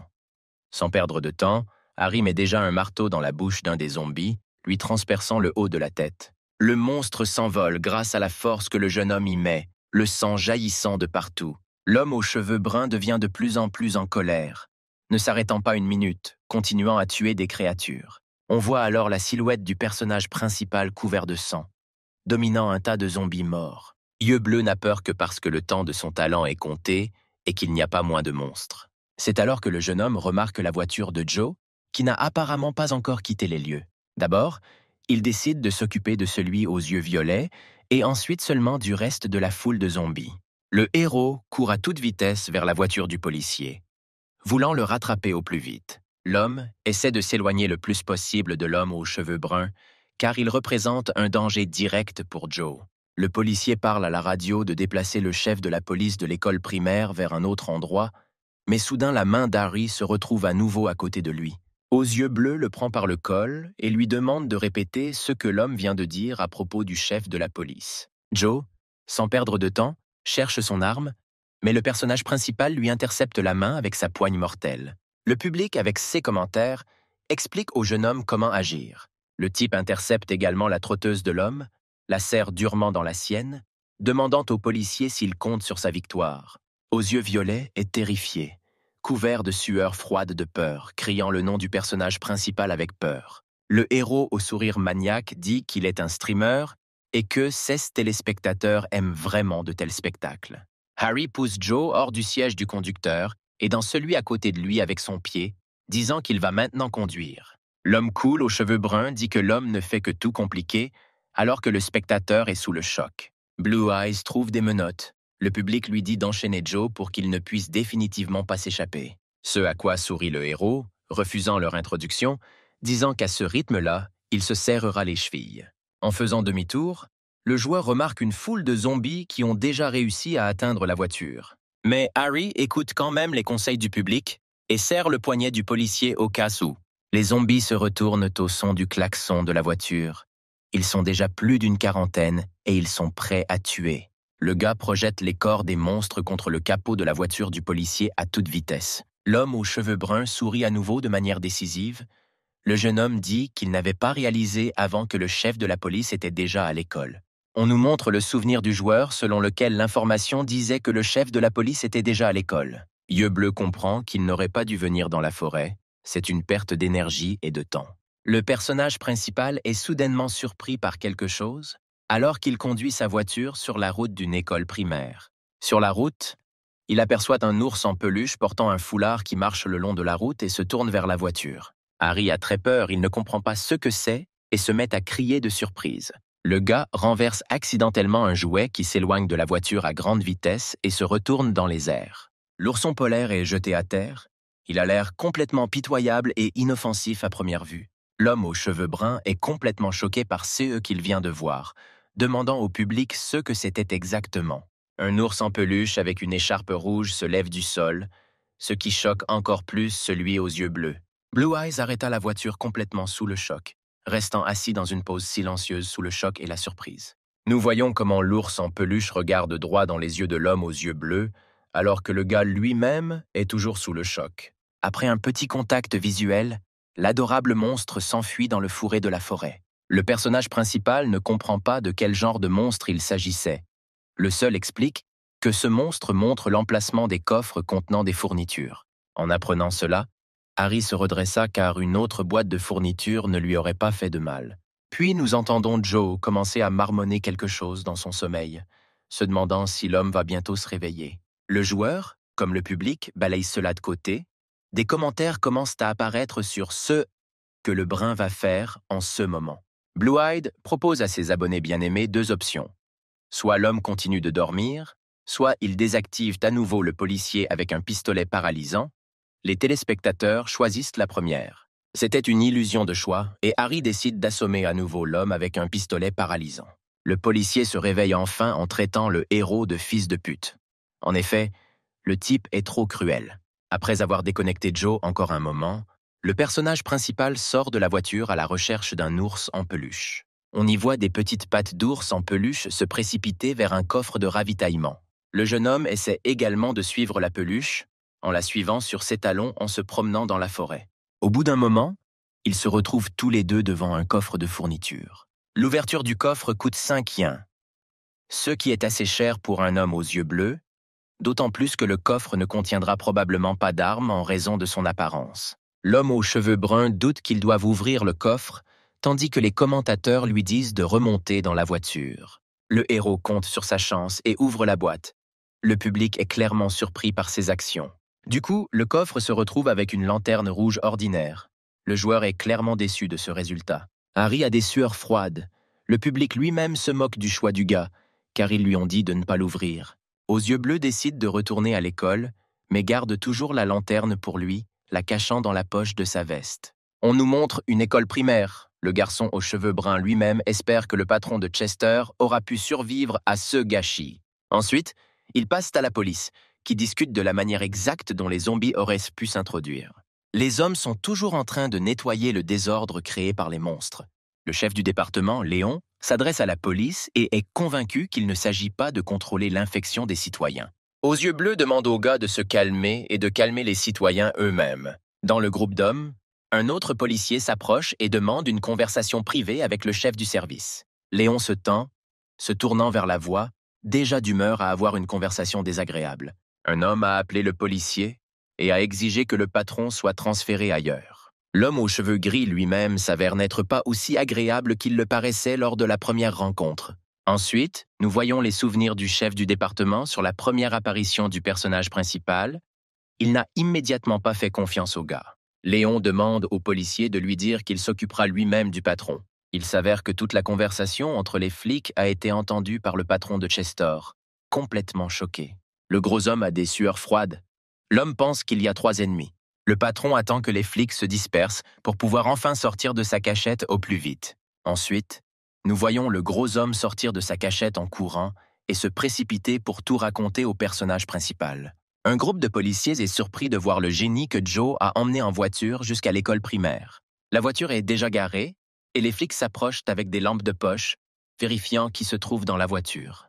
Un homme en uniforme remarque une vitre brisée, à travers laquelle on peut voir Joe qui s'est évanoui. Ensuite, le récit passe au gros homme qui court aussi vite qu'il peut dans les escaliers. L'homme veut tout dire à Harry le plus rapidement possible, estimant que la police est folle. Le patron de Chester accélère. Il essaie de ne pas perdre 1 minute, car la situation est tendue. Soudain, une main apparaît devant le visage de l'homme, qui semble l'arrêter. Il s'avère que c'est Harry, qui est finalement retourné à l'école primaire pour retrouver le patron. L'homme et le gars entament leur conversation. Ils nous montrent l'école de l'extérieur. L'homme aux cheveux bruns a l'air très calme. Ses actions sont concentrées et calmes pour ne pas attirer l'attention. Le gros homme s'effondre, se met à crier. L'homme demande si l'homme aux yeux bleus était au courant, ce à quoi le jeune homme lui demande de se calmer. Le patron affirme que le chef de la police est désormais au sous-sol et que toute la police est impliquée. Le héros est très surpris que l'homme ait déjà tout découvert sans son aide. Son regard se fige. L'action se déplace au sous-sol. Harry se tient devant les portes légèrement ouvertes, écoutant la conversation. On voit l'homme aux cheveux gris tabasser le chef de la police alors qu'il parlait à l'homme. Léon sort un pistolet paralysant de sa poche. Le public compare l'homme aux yeux bleus avec l'homme aux yeux bleus lui-même. L'homme aux cheveux bruns se rapproche de plus en plus de l'entrée. Les commentateurs lui posent à nouveau des questions personnelles. L'un des spectateurs dit que si un joueur entre dans le sous-sol en ce moment, il transférera un yen au jeune homme. Le gars est clairement inspiré par cela. Après ce commentaire, Harry fait irruption dans la pièce. Léon se rend immédiatement compte qu'il s'agit du personnage principal. Et l'homme brun brise effectivement le dos du policier avec ses 2 jambes, comme le lui a ordonné le spectateur. L'abonné a tenu parole et a fait don d'un yen au gars, mais le héros lui-même a l'air minable. Léon est projeté vers l'entrepôt. Il a également du mal à se relever après un tel coup. L'homme ne perd pas une seconde et saisit immédiatement son pistolet, qui se trouve dans son étui. Pendant le tir, le type parvient à intercepter la main du policier, ce qui lui fait rater la cible. L'homme aux cheveux bruns sourit à nouveau sarcastiquement, sachant que Léon sous-estime clairement ses capacités. Aux yeux bleus crie qu'il est l'humanité que le policier lui-même a perdue. Même au bord de l'évanouissement, l'homme continue de se battre, sans jamais donner l'arme à Harry. On entend le bruit des coups de feu sans balles. Il nous montre le plafond, prouvant que l'arme ne tire pas. Le chef du service transpire, est nerveux, car sa vie oscille entre la vie et la mort. L'homme regarde son arme, tandis que l'homme aux cheveux bruns lève la main droite pour frapper. Blue Eyes frappe Léon au visage de toutes ses forces, parlant de quel genre de Chester il était, qui a été tué par des monstres. Le deuxième coup du personnage principal est adressé au chef de la police, dont les employés se sont moqués. Le gars porte le 3e coup pour lui-même et pour les efforts qu'il a déployés pour terminer la mission. Le chef de la police reprend peu à peu ses esprits. Le jeune homme s'en aperçoit et concentre son attention sur l'homme. Le joueur demande au chef du service de lui remettre les clés des menottes dès maintenant. La justice doit prévaloir. L'homme essaie d'atteindre furtivement le pistolet paralysant pour désactiver Harry. Mais soudain, l'homme aux cheveux bruns lui-même frappe le corps du policier battu avec un pistolet paralysant, le faisant se tordre de douleur. Le joueur continue de sourire d'un air suffisant. Le gars est confiant dans sa victoire. Il a aussi des atouts dans sa manche. Blue Eyes frappe à nouveau le chef du département avec un pistolet paralysant directement dans la poitrine, lui demandant de dire bonjour à Joe. Le public exhorte l'homme aux cheveux bruns à mettre fin à cela, ce à quoi le personnage principal dit que le moment est venu pour quelqu'un de comparaître. Soudain, Le joueur sort un pistolet de la poche de sa veste blanche en disant qu'il est temps de faire le grand ménage. Le jeune homme s'éloigne du cadavre du policier et se dirige dans la direction opposée à celle-ci. Puis l'homme aux yeux bleus se tient près de la porte ouverte, pointant un pistolet vers l'entrée. Le public ne comprend pas exactement ce qu'il fait. Soudain, un autre policier entre dans la pièce, mais une balle lui transperce aussitôt la tête. On voit Harry avec un regard froid. Pas une goutte de regret en lui. Il l'a fait rapidement et sans bruit inutile. Le brun ne regrette pas son geste. Tous les spectateurs sont choqués par son geste. Ils ont la chair de poule. Le joueur recevra immédiatement 4 yens, ce qu'il a réalisé grâce à son comportement non conventionnel. Aux yeux bleus dit à haute voix que Léon doit être traité rapidement et le public le soutient. Le héros se moque ouvertement de la position de la tête en s'approchant lentement de l'homme. L'homme aux cheveux gris demande d'attendre, ce à quoi le gars répond impudemment qu'il le fera rapidement. Le gars joue ouvertement avec l'homme, en visant différentes parties de son corps. Apparemment, il aime vraiment ça. L'homme aux cheveux bruns vise alors la tête de l'homme aux yeux bleus qui commence à trembler de peur. Harry ne se sent pas désolé pour l'homme, lui mentionnant toutes les fois où il a essayé de tirer sur le jeune homme. Ensuite, le joueur reçoit un autre don d'un yen et il remercie ses téléspectateurs pour cela. En regardant le visage du protagoniste, l'homme se rend compte qu'il n'a d'autre choix que de se faire tirer dessus. Léon parvient à mouiller son pantalon de peur, faisant rire le public de sa situation désespérée. Même le héros lui-même est déçu de l'issue des événements, car le policier coriace a désormais l'air pathétique. On voit le gros homme essayer d'expliquer quelque chose au reste de la police. Le personnage principal conduit le chef de la police hors d'une école primaire, tenant son corps sans vie. L'homme aux cheveux bruns explique toute la situation en disant que tous ceux qui ont attrapé le patron sont ligotés et se trouvent au sous-sol. Yeux bleus laisse tout à la police qui n'est pas impliquée dans le complot, qui les regarde de l'extérieur. Le joueur regarde le ciel qui scintille de belles nuances de bleu et de violet. Il peut enfin respirer tranquillement.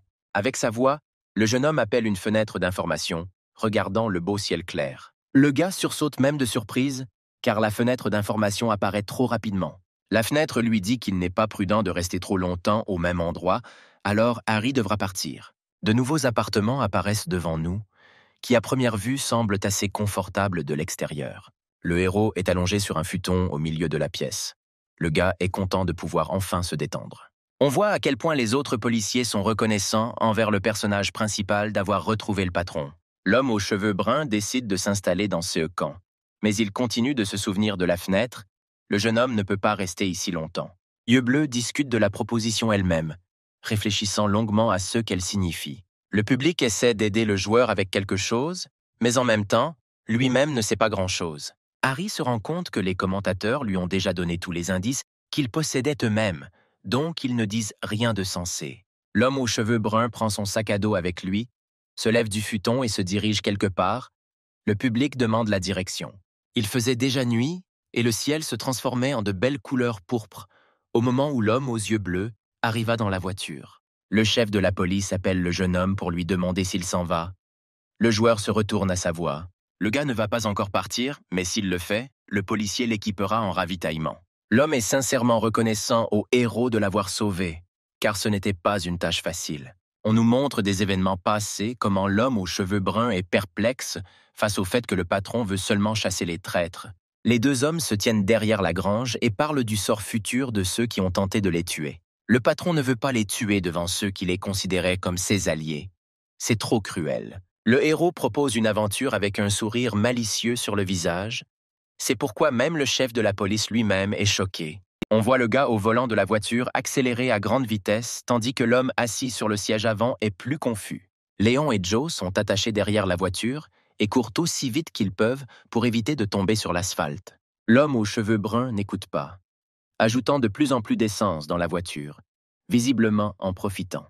Il s'avère qu'une foule de zombies court également après les traîtres qui tentent de déchirer les hommes. Les zombies courent après les hommes à toute vitesse. Ils parviennent quand même à mordre Joe à l'épaule. Harry devient complètement fou, accélérant la voiture à 60 km/h. Soudain, l'homme aux cheveux bruns freine brusquement, ne laissant aucune chance aux hommes de survivre. Blue Eyes se retourne pour voir comment vont les policiers, mais leurs cordes sont coupées par des zombies. Tandis que le héros sourit d'un air maniaque, le chef de la police le regarde avec une horreur totale sur le visage. En se souvenant de cela, l'homme commence à se tendre involontairement. Il vaut mieux ne pas plaisanter avec Harry. Harry demande à préparer les fournitures à l'avance s'ils sont prêts à les lui fournir. Le patron comprend et dit qu'on lui remettra une voiture avec des provisions, mais le jeune homme devra dire au revoir à tout le monde. L'homme aux cheveux bruns vérifie la lampe de poche lorsqu'il est dans la voiture, l'allume et la pointe vers le haut. Ensuite, celui aux yeux bleus l'éteint, demandant dans les airs pourquoi cette lampe de poche est nécessaire. Le public se comporte d'une manière étonnamment compréhensive, affirmant que le joueur sera capable de trouver une issue à n'importe quelle situation. Fermant les yeux, le gars décide de se reposer un peu après une si longue journée pour enfin reprendre des forces. L'homme brun finit par s'endormir en fermant les yeux, plongeant peu à peu dans le royaume de Morphée. Mais soudain, le gars ouvre soudain les yeux. Une aura étrange plane partout, ce qu'il n'aime pas du tout. Le personnage principal a des sueurs froides et est entouré d'un air froid et menaçant. Blue Eyes vérifie son climatiseur pendant un moment, pensant que c'est le problème, mais l'appareil est éteint. L'homme aux cheveux bruns regarde par la vitre arrière ce qui se passe derrière sa voiture et une silhouette sombre apparaît derrière elle. Il s'agit d'un monstre qui ressemble à la mort.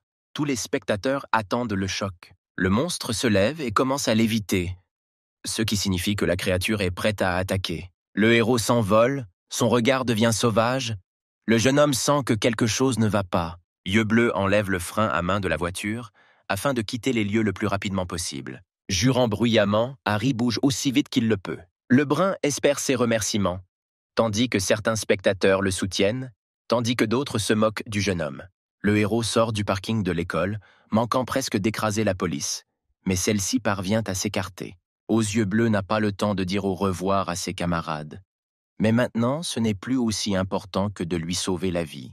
Le joueur crie au public pour l'en avertir, ce à quoi il répond que quiconque le gâchera sera banni. L'homme aux cheveux bruns regarde à nouveau par le pare-brise, mais la silhouette sombre n'est plus là, et Harry pense qu'il a réussi à s'échapper. Le squelette apparaît à côté du héros. Le monstre s'adresse déjà au gars pour s'occuper de lui. Le gars se rend compte que le monstre peut se téléporter, et c'est pourquoi il n'a pas vu la silhouette sombre dans le miroir. Harry appuie son pied sur la pédale d'accélérateur aussi fort qu'il peut. La situation commence à devenir très tendue. Le joueur crie de manière déchirante qu'il n'a pas peur, mais même le public comprend qu'il a incroyablement peur. Les commentateurs tentent d'aider leur streamer préféré, car ils ont déjà des sentiments chaleureux pour lui. Quelques instants plus tard, le monstre se trouve déjà juste devant le capot de la voiture de l'homme aux cheveux bruns. Par surprise, le gars n'a pas suivi le contrôle de la voiture et s'est écrasé contre le poteau le plus proche. Le gars se cogne violemment la tête, à tel point qu'il saigne à l'endroit de l'impact. Un monstre terrifiant suit déjà la voiture cassée. Le squelette n'est toujours pas à la traîne du jeune homme. Aux yeux bleus ouvre la portière de la voiture, décidant de combattre la créature en tête-à-tête dans un combat loyal. Désespéré, Harry essaie de tirer sur la silhouette sombre, mais cela ne semble pas fonctionner. L'homme aux cheveux bruns se rend compte que cela ne fonctionne vraiment pas et tente de s'échapper du squelette en se dirigeant dans l'autre sens. Le joueur s'est caché dans un bâtiment voisin.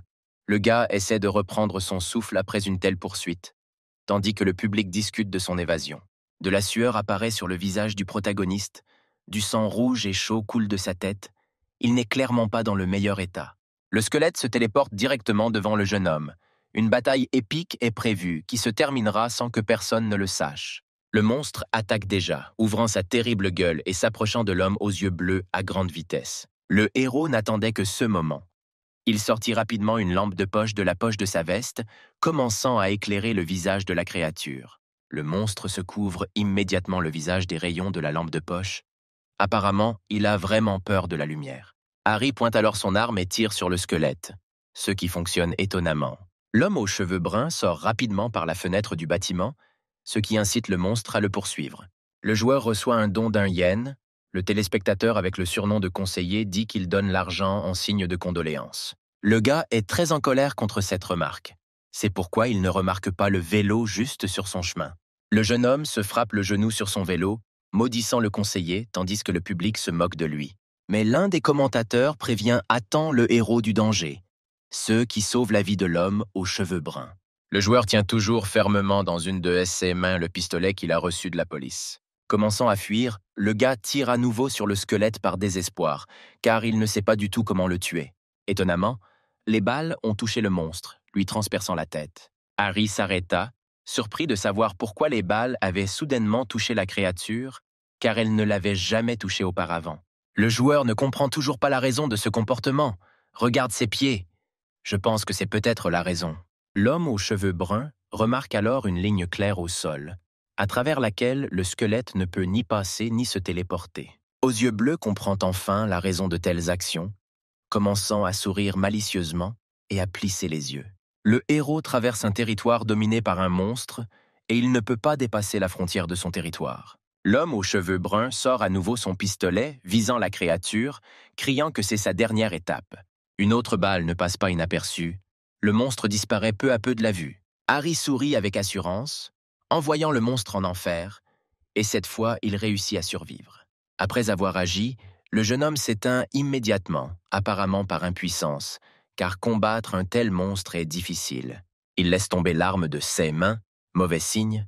N'importe qui pourrait attendre le jeune homme sur le nouveau territoire. L'homme aux cheveux bruns essaie de reprendre son souffle, allongé sur l'asphalte couvert de sueur et de sang, cette fois le sien, malheureusement.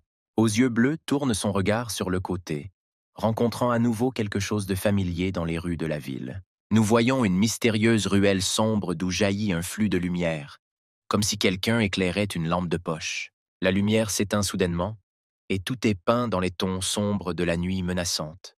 Si terrible. Puis la lumière apparaît à nouveau. Qu'est-ce que cela pourrait être? Cela ressemble à un signal SOS, et peut-être que quelqu'un cherche quelqu'un. Harry devient méfiant, se tenant dos à la ruelle et rechargeant son pistolet pendant que le public essaie de comprendre de quoi il s'agit. Ayant chargé un tambour plein de cartouches, le héros est prêt à tout. Le jeune homme décide d'abord de reconnaître la situation.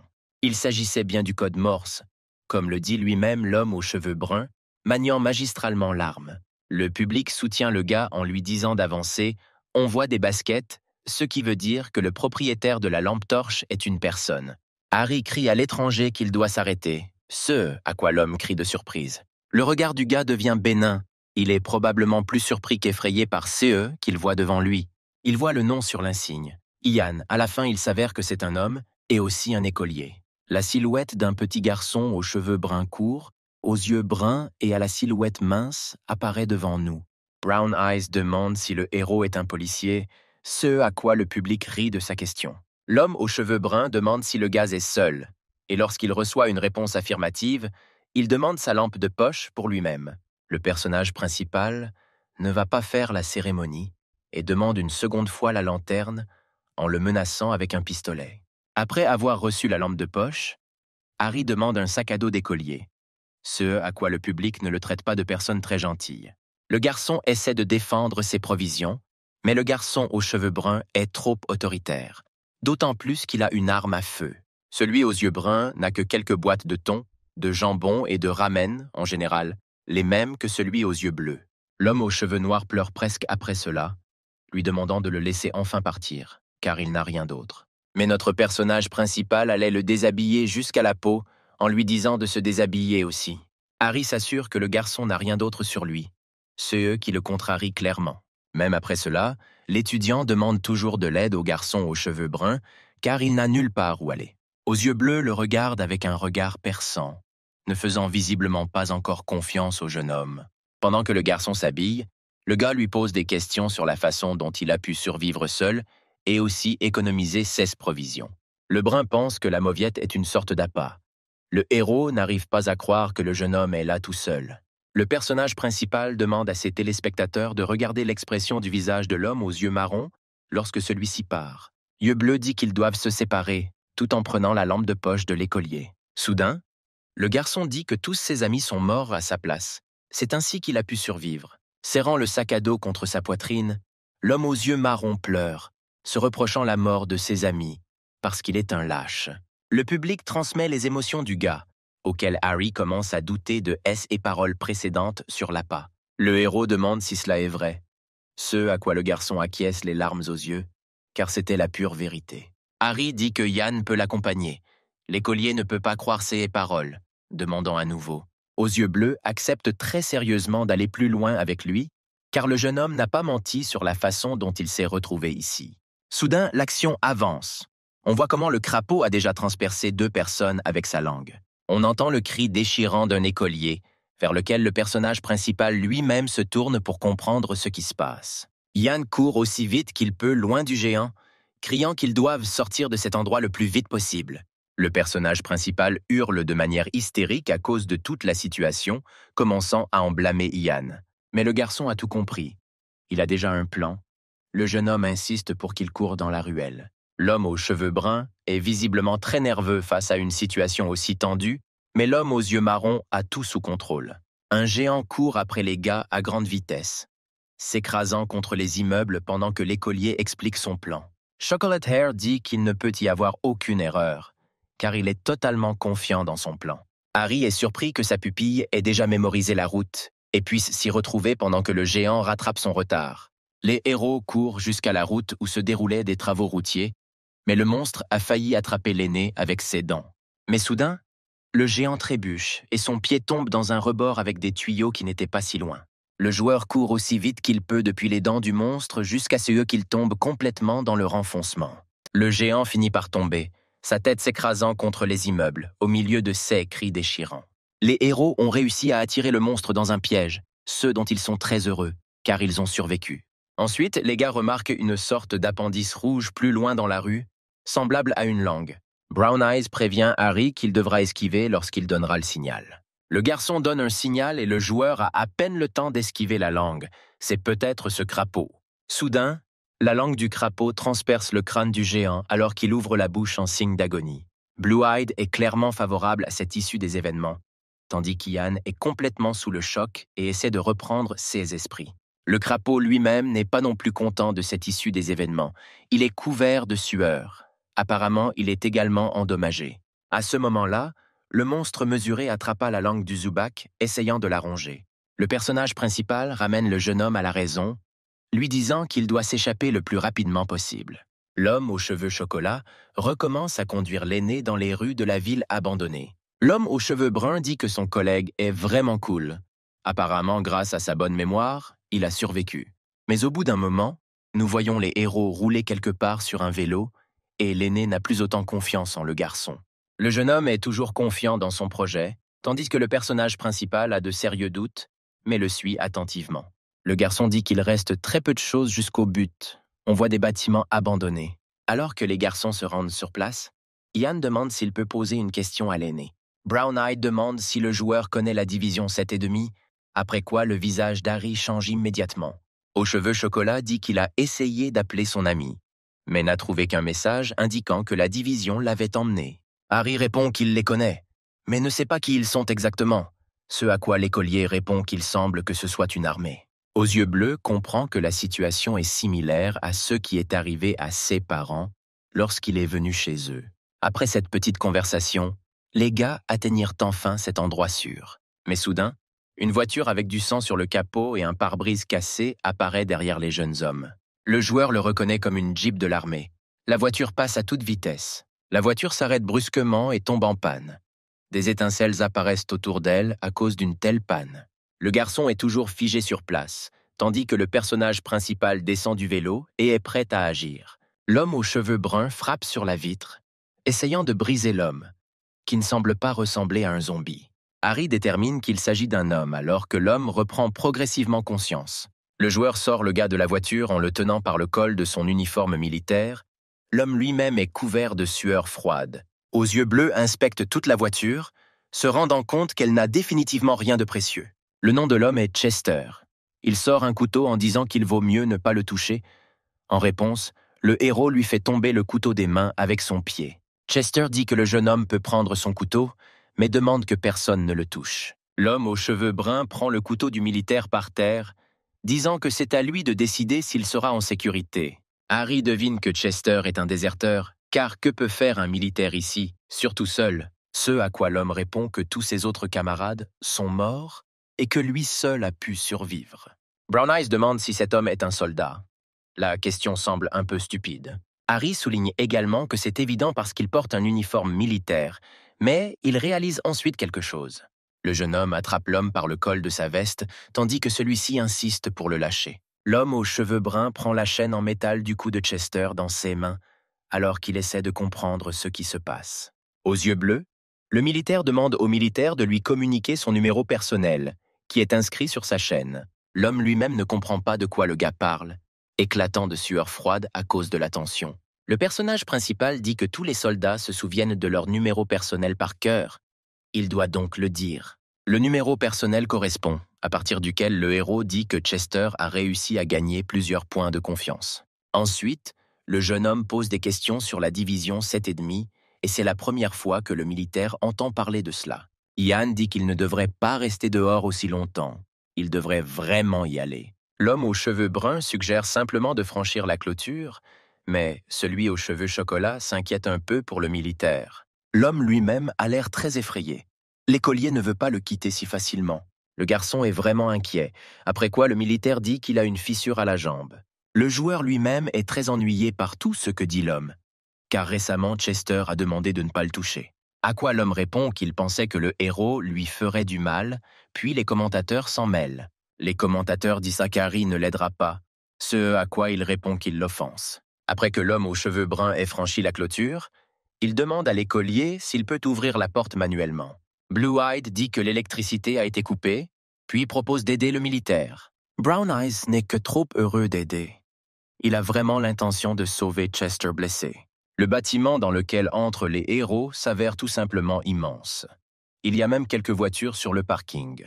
L'homme aux cheveux bruns le remarque également, se demandant pourquoi le portail est ouvert si les voitures se sont éloignées. Yeux Bleu dit qu'il vaut mieux ne pas baisser la garde, car quelqu'un pourrait être à l'intérieur. Tous les héros regardent autour d'eux, et Chester remarque que ce bâtiment est effectivement très calme. Les camarades entrent dans le poste de secours pour prodiguer les premiers soins aux blessés, tandis qu'Harry se prépare déjà à effectuer une reconnaissance. L'écolier demande si son aîné va le quitter, car il est vraiment inquiet. Yeux Bleu répond que ce n'est probablement pas le cas, ce qui semble très rassurant. Quelques instants plus tard, on voit le personnage principal gravir les marches d'un immeuble. En regardant autour de lui, l'homme aux cheveux bruns demande au public s'il vaut la peine de laisser le garçon ici. Le public n'a pas vraiment envie de laisser Ian seul ici, car il est très gentil et connaît bien les environs. Le joueur entend les voix d'autres personnes venant de la grande porte et essayant de s'échapper. Mais quand Harry entre dans la pièce, il voit une grande quantité d'équipements connectés à l'électricité. Tout cela surprend grandement le personnage principal, car il croyait que l'électricité était coupée ici. Ensuite, une des personnes à la radio bégaie en disant qu'elle mesure 7 ans et demi, puis la voix s'interrompt. Le streamer pense que ce sont différents conseils qui lui sont donnés pour surmonter les obstacles. Le jeune homme appelle une fenêtre d'information qui indique que si le héros arrive à la gare, il pourra quitter la ville. Le gars ouvre les portes et sort de la pièce sous les encouragements des commentateurs. En descendant les escaliers, Harry appelle Ian à apparaître le plus tôt possible. En entrant dans le cabinet médical, le joueur ne voit que Chester, puis demande où est allé l'écolier.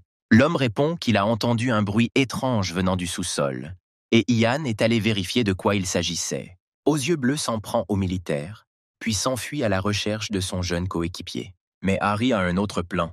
Il va retrouver les clés du taxi et partir d'ici au plus vite. Il y a quelques documents sur la table, et d'autres dossiers sont éparpillés. Le héros est encore très tendu.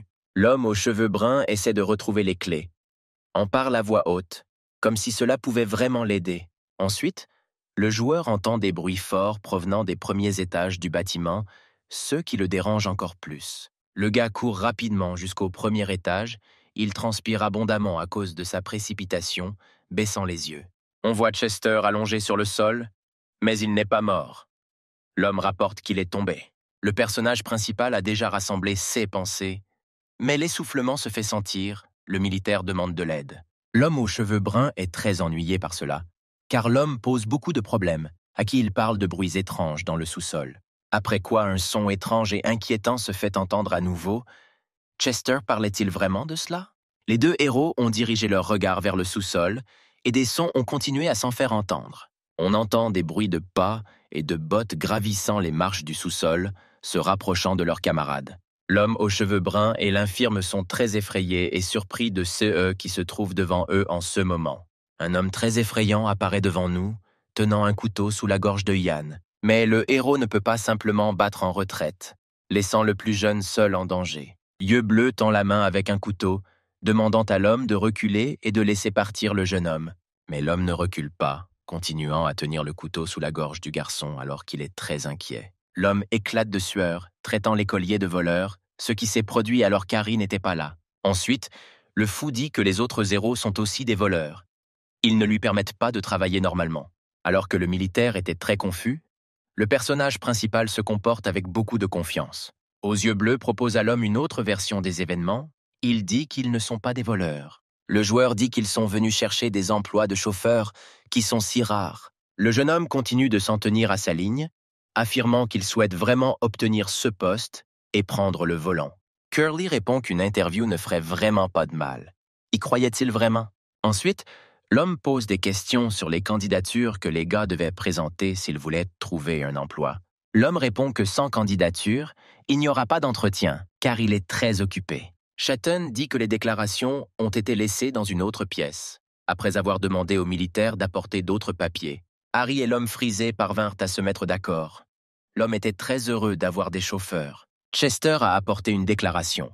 Il recherchait spécifiquement un homme qui ressemblerait au personnage principal. L'homme libère Ian de son emprise, commençant à lire attentivement la déclaration qui lui a été faite. Aux yeux bleus, dit à l'écolier de venir vers lui le plus vite possible pendant que celui aux cheveux bouclés est distrait. Le garçon ne perd pas de temps et se précipite vers son ami, renversant le grand homme sans faire exprès. Harry emprunte des échasses aux militaires, les frappant directement dans le ventre de l'homme frisé, le faisant s'envoler. Le joueur détourne l'homme, puis explique rapidement qui doit faire quoi pour que tout réussisse. Après quelques secondes de recherche, Chester trouve les clés de la voiture dans la poche arrière de son patron. Ensuite, nous voyons comment toute l'entreprise court sur le parking jusqu'à la précieuse voiture de travail. Le militaire est mis au volant. Ce qui le choque un peu, mais Harry lui dit de démarrer la voiture. Aux yeux bleus dit d'aller à la gare, ce qui amène l'homme perplexe à se demander pourquoi un tel choix. L'homme aux cheveux bruns exige de ne pas poser de questions inutiles, mais de démarrer enfin la voiture et de partir le plus vite possible. Après quoi, à la porte, nous voyons encore plusieurs silhouettes qui ressemblent tellement à des personnes. Et il s'avère vraiment que ce sont des gens, mais pourquoi ils courent? Il y a quelque chose de rouge derrière eux. C'est un énorme monstre avec plusieurs bras. Son corps est situé horizontalement. L'homme aux cheveux bruns dit qu'il croit en Chester, qu'ils doivent partir le plus vite possible car la situation empire. Le monstre remarque apparemment nos héros, se met à crier furieusement en ouvrant la gueule. L'homme est dans une grande tension, même s'il conduit, la voiture ne bouge pas encore. Mais au bout de quelques secondes seulement, le taxi quitte le parking à grande vitesse. Le monstre s'approche de plus en plus vite, tandis que les camarades font demi-tour dans la voiture. Harry et Ian peuvent voir le monstre à travers la vitre de la voiture. L'homme aux cheveux bruns répond qu'à ce rythme-là, ils vont vite rattraper leur retard. Soudain, le même homme anormal sort du bâtiment. Après quoi, le héros le remarque. Blue Eyes ordonne à Chester de conduire la voiture vers le patron dès que possible. L'homme s'est complètement mis en colère et a commencé à crier fort que les héros étaient des voleurs. Mais littéralement une seconde plus tard, il se tue.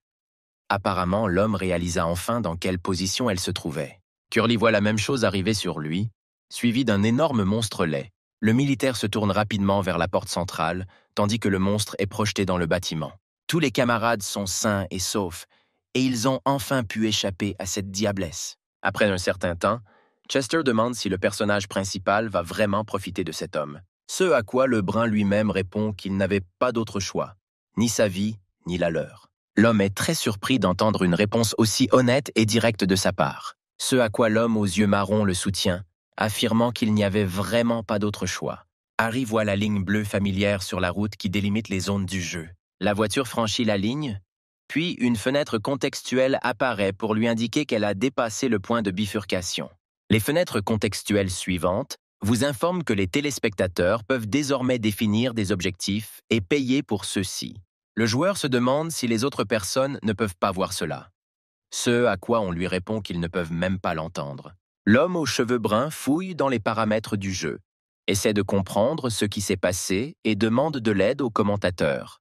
Il reçoit un don dont il n'a pas à s'inquiéter, car Ian est un excellent coéquipier. En regardant par la fenêtre de la voiture, aux yeux bleus remarque que la créature les poursuit toujours.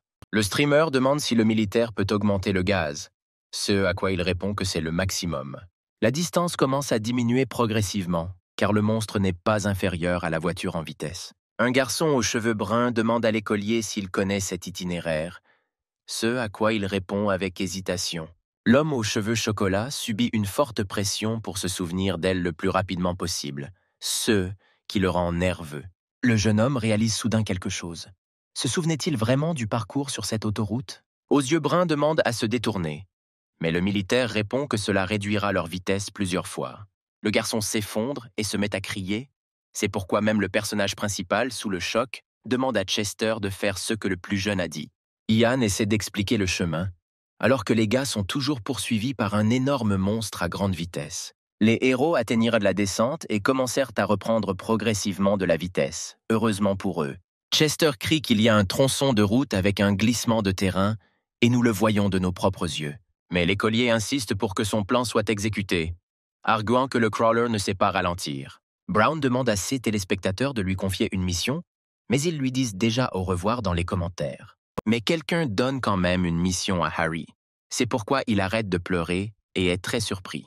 La mission est de provoquer le monstre et en retour la voiture ne dérapera pas. Le monstre est complètement sous le choc des insultes du personnage principal. Ce n'est pas tous les jours qu'on entend ça. Mais le gars continue ses discours, tandis que Ian est choqué par toute la situation et surtout par le joueur. Même Chester est intervenu dans cette conversation, affirmant que le héros était vraiment devenu fou avant sa mort. Heureusement, la mission est terminée et l'effet sera activé, ce qui a rendu l'homme aux yeux bleus très heureux.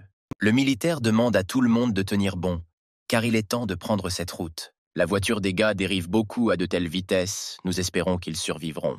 Tout le monde dans la voiture tombe également sur le côté, puisque l'effet a déjà été appliqué, alors tout devrait bien se passer. Et en une seconde, nous voyons un énorme monstre voler tout droit depuis la falaise. Crawler regarde la voiture des héros pour la dernière fois ou a un plan pour éviter la mort. Chester est heureux que tout le monde soit en vie, mais il a très peur à cause de toute cette situation. Ils ont survécu maintenant, mais combien de temps vivront-ils plus tard? À ce moment, l'écolier respire. Harry réfléchit fort. C'est bien que tout le monde soit en vie. Le jeune homme remercie son donateur de l'avoir littéralement sauvé de la mort. Après un certain temps, les gars s'étaient déjà éloignés d'un tel incident, discutant d'un plan d'action. Habituellement, il y a beaucoup de voitures sur l'autoroute où ils roulent maintenant. Mais maintenant, il n'y a plus une seule âme sur celle-ci.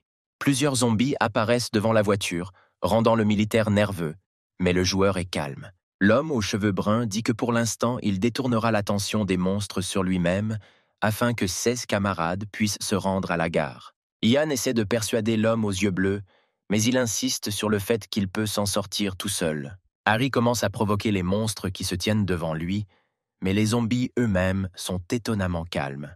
Ensuite, le talent de provocation du gars agit sur ces trois-là, après quoi il est prêt à se battre. Une nouvelle compétence est appliquée au streamer, qui accumule 16 boosts à un certain moment. En attaquant des monstres, le jeune homme pense qu'il doit améliorer cette compétence, car elle donne plus de points pour un zombie. On voit comment le personnage principal, sans hésitation, perce de part en part le cou du monstre avec un couteau. Puis il affronte d'autres zombies. Ses compétences de combat ont considérablement augmenté au fil du temps. Cette fois, le couteau se retrouve directement dans le crâne du monstre. Harry manie habilement son arme. Mais un autre zombie est apparu par derrière, et au fond, on aperçoit la silhouette d'une église. Ce monstre a également eu ce qu'il méritait, et le joueur lui a enfoncé un couteau dans la gorge de toutes ses forces. L'homme aux cheveux bruns est un peu fatigué d'une telle bataille, mais pour lui, c'est désormais une sorte de routine, car les zombies sont littéralement partout. La force physique et les réflexes du héros ont considérablement augmenté, ce qui ne peut qu'étonner. Suite à un bruit étrange, le gars aperçoit un homme se faire mordre par un zombie alors qu'il insulte quelqu'un. L'homme aux cheveux bruns se cache derrière son dos, réfléchissant à ce qu'il a vu, l'homme appelé Bob, qui est le maire de la ville. Yeux bleus demande à ses téléspectateurs si cela vaut la peine de l'aider. Ce à quoi tout le monde hésite. Mais celui qui est épuisé veut l'aider. Harry décide de l'aider, et tout cela parce que celui qui est épuisé lui a alors confié une mission alors que le jeune homme en avait tellement besoin. L'homme commence à crier de peur, demandant au moins à quelqu'un de l'aider, car il est sans défense. Nous voyons comment l'homme aux yeux bleus s'approche et tue d'un mouvement rapide le monstre qui se trouvait à proximité. Un homme est allongé devant lui, couvert de larmes et de morve, n'espérant plus survivre. L'homme aux cheveux bruns demande de qui exactement l'homme parlait, l'air intimidant. Au bout d'un moment, l'homme explique tout au jeune homme en lui disant que le maire va le quitter. Les hommes se dirigeaient vers la gare, mais à cause des monstres, notre ami a suggéré de chercher un autre chemin. Mais le maire a expulsé l'homme de la voiture. Il est devenu complètement fou lorsque l'apocalypse a commencé. Les héros discutent alors de l'endroit exact où le maire est allé, et c'est la gare. Il est très probablement encore en vie à cause de la sécurité. Yeux Bleu est un peu choqué que les gardes soient restés avec lui et lui soient toujours fidèles. Certaines personnes ont été embauchées à l'extérieur, d'autres sont restées, ce qui est très surprenant. L'homme aux cheveux bruns remarque que tout semble comme si quelqu'un des autorités avait besoin du maire, et c'est pour cela qu'ils s'occupent autant de lui. L'homme dit qu'il ne voit pas les compagnons du héros, ce à quoi Harry répond qu'ils sont déjà à la gare. Le nom de l'homme est Eugène, après quoi le personnage principal lui-même s'est présenté par son nom. Mais en entendant le nom du jeune homme, Eugène commença à avoir des sueurs froides et à devenir très nerveux. Un employé du gouvernement remarque une jeune fille seule, vêtue d'une robe, devant l'entrée de la gare. Aux yeux bleus pense que ce n'est qu'une fille. Mais que fait-elle ici seule, alors que l'homme a encore peur? Harry couvre la bouche de l'homme quand il essaie de la nommer. Il ne veut pas attirer l'attention. Une petite fille n'a rien à faire d'être seule dans un endroit comme celui-ci, avec du sang sur sa robe. Elle est couverte de sang et de taches noires, on voit ses dents pointues et ses cheveux ébouriffés. Les spectateurs disent que le joueur n'a pas de chance, à qui il demande ce que c'est et à quel point c'est dangereux. Blue Eyes demande à lui confier une mission, mais découvre ensuite que cela coûte 100 yens. Pour les spectateurs, un yen équivaut à 10 000 wons pour un jeune homme en période de famine, ce que le joueur ne peut pas croire. Le streamer essaie de faire face à toute la tension en calmant l'homme, en lui demandant de ne pas parler. Soudain, nous entendons un son provenant de la station elle-même, auquel la jeune fille réagit. Elle ouvre la bouche pleine de dents pointues et court vers le son à grande vitesse. Pourquoi les deux gars sont-ils choqués par ce qu'ils voient? Eugène dit qu'il ne changera pas de station. L'employé du gouvernement se retourne et commence à courir dans la direction opposée. Mais l'homme tombe des escaliers. Devant son corps, on voit les jambes de cette même fille. Eugène lève la tête et dit qu'il y en a un autre. Mais n'est-ce pas le même? La fille a l'air effrayante. Ses cheveux flottent au vent, nous permettant de voir son visage. Nous voyons alors le monstre s'attaquer rapidement à sa proie, sous le regard d'Harry. Les téléspectateurs la traitent de fille silencieuse, puis disent qu'elle est aveugle, mais qu'elle sait réagir au son. Mais malheureusement pour l'homme brun à l'étage, quelqu'un fait à nouveau du bruit, ce qui va certainement attirer l'attention du monstre. La jeune fille s'approche prudemment de l'homme aux yeux bleus, tandis qu'il reste debout au même endroit. Soudain, le nouveau propriétaire donne aux joueurs une nouvelle mission, se figer devant le monstre. Puis il y aura une récompense sous la forme que s'il la touche, elle perdra l'ouïe. Blue Eyes est heureux que quelqu'un ait payé pour la mission, mais il est également très inquiet. Silent Girl passe juste devant son visage, ce qui fait très peur à Harry, mais continue de se tenir debout. Le joueur a des sueurs froides qui coulent rapidement sur son menton. Harry craint que le monstre ne l'ait remarqué, mais malgré cela, il continue de se tenir debout. Aux yeux bleus ferme les yeux de peur, il ne peut pas comprendre si elle l'a remarqué. Mais au bout d'un moment, le streamer ouvre les yeux et les filles passent devant lui, heureusement. La mission est terminée et l'effet est désormais activé, mais le héros lui-même s'effondre sous la tension. Le joueur retourne dans le corps d'Eugène pour voir à quel point il a été blessé. Les spectateurs lui conseillent de se lever, mais Harry lui-même cherche le portefeuille du fonctionnaire. L'homme aux cheveux bruns prend note du ministère qu'il est fonctionnaire. Cela l'aidera à l'avenir. Mais soudain, Eugène se transforme en zombie et se dirige vers le personnage principal. Que va-t-il faire? Les yeux bleus ne s'attendaient clairement pas à ce que cette fille puisse infecter les gens ordinaires avec le virus zombie. Mais le joueur, sans hésiter, transperce la gorge de son ancienne connaissance de part en part, ce qui est surprenant. Le gars espère que le monstre n'apparaîtra plus, car il est assez dangereux. En regardant autour de la gare, Harry essaie de savoir où séparer ses deux camarades qu'il a envoyés ici. Un instant plus tard, nous voyons la jeune fille monter les escaliers, suivie par quelqu'un qui crie. L'homme aux cheveux bruns reconnaît la voix de la personne à laquelle Silent Girl a réagi, mais ne parvient toujours pas à comprendre complètement quelque chose. Blue Eyes se retourne en disant qu'il s'en va, ce à quoi le public se moque de sa réaction. Mais l'utilisateur du nouveau propriétaire se fixe une nouvelle mission, qui dit que Harry doit sauver ses amis. La récompense du personnage principal sera de 20 yens, et après avoir entendu cela, l'homme aux yeux bleus s'arrête. Ensuite, il examine à nouveau les locaux de la gare pour comprendre comment il doit agir. Le jeune homme entre dans un restaurant local, le public pense qu'il a faim, mais Brown a un plan différent. L'homme aux cheveux bruns prépare vraiment quelque chose. Il s'approche du comptoir où l'on fait habituellement frire les pommes de terre et demande au public de regarder. Yeux bleus se pend pendant plusieurs heures, appelant cela sa stratégie.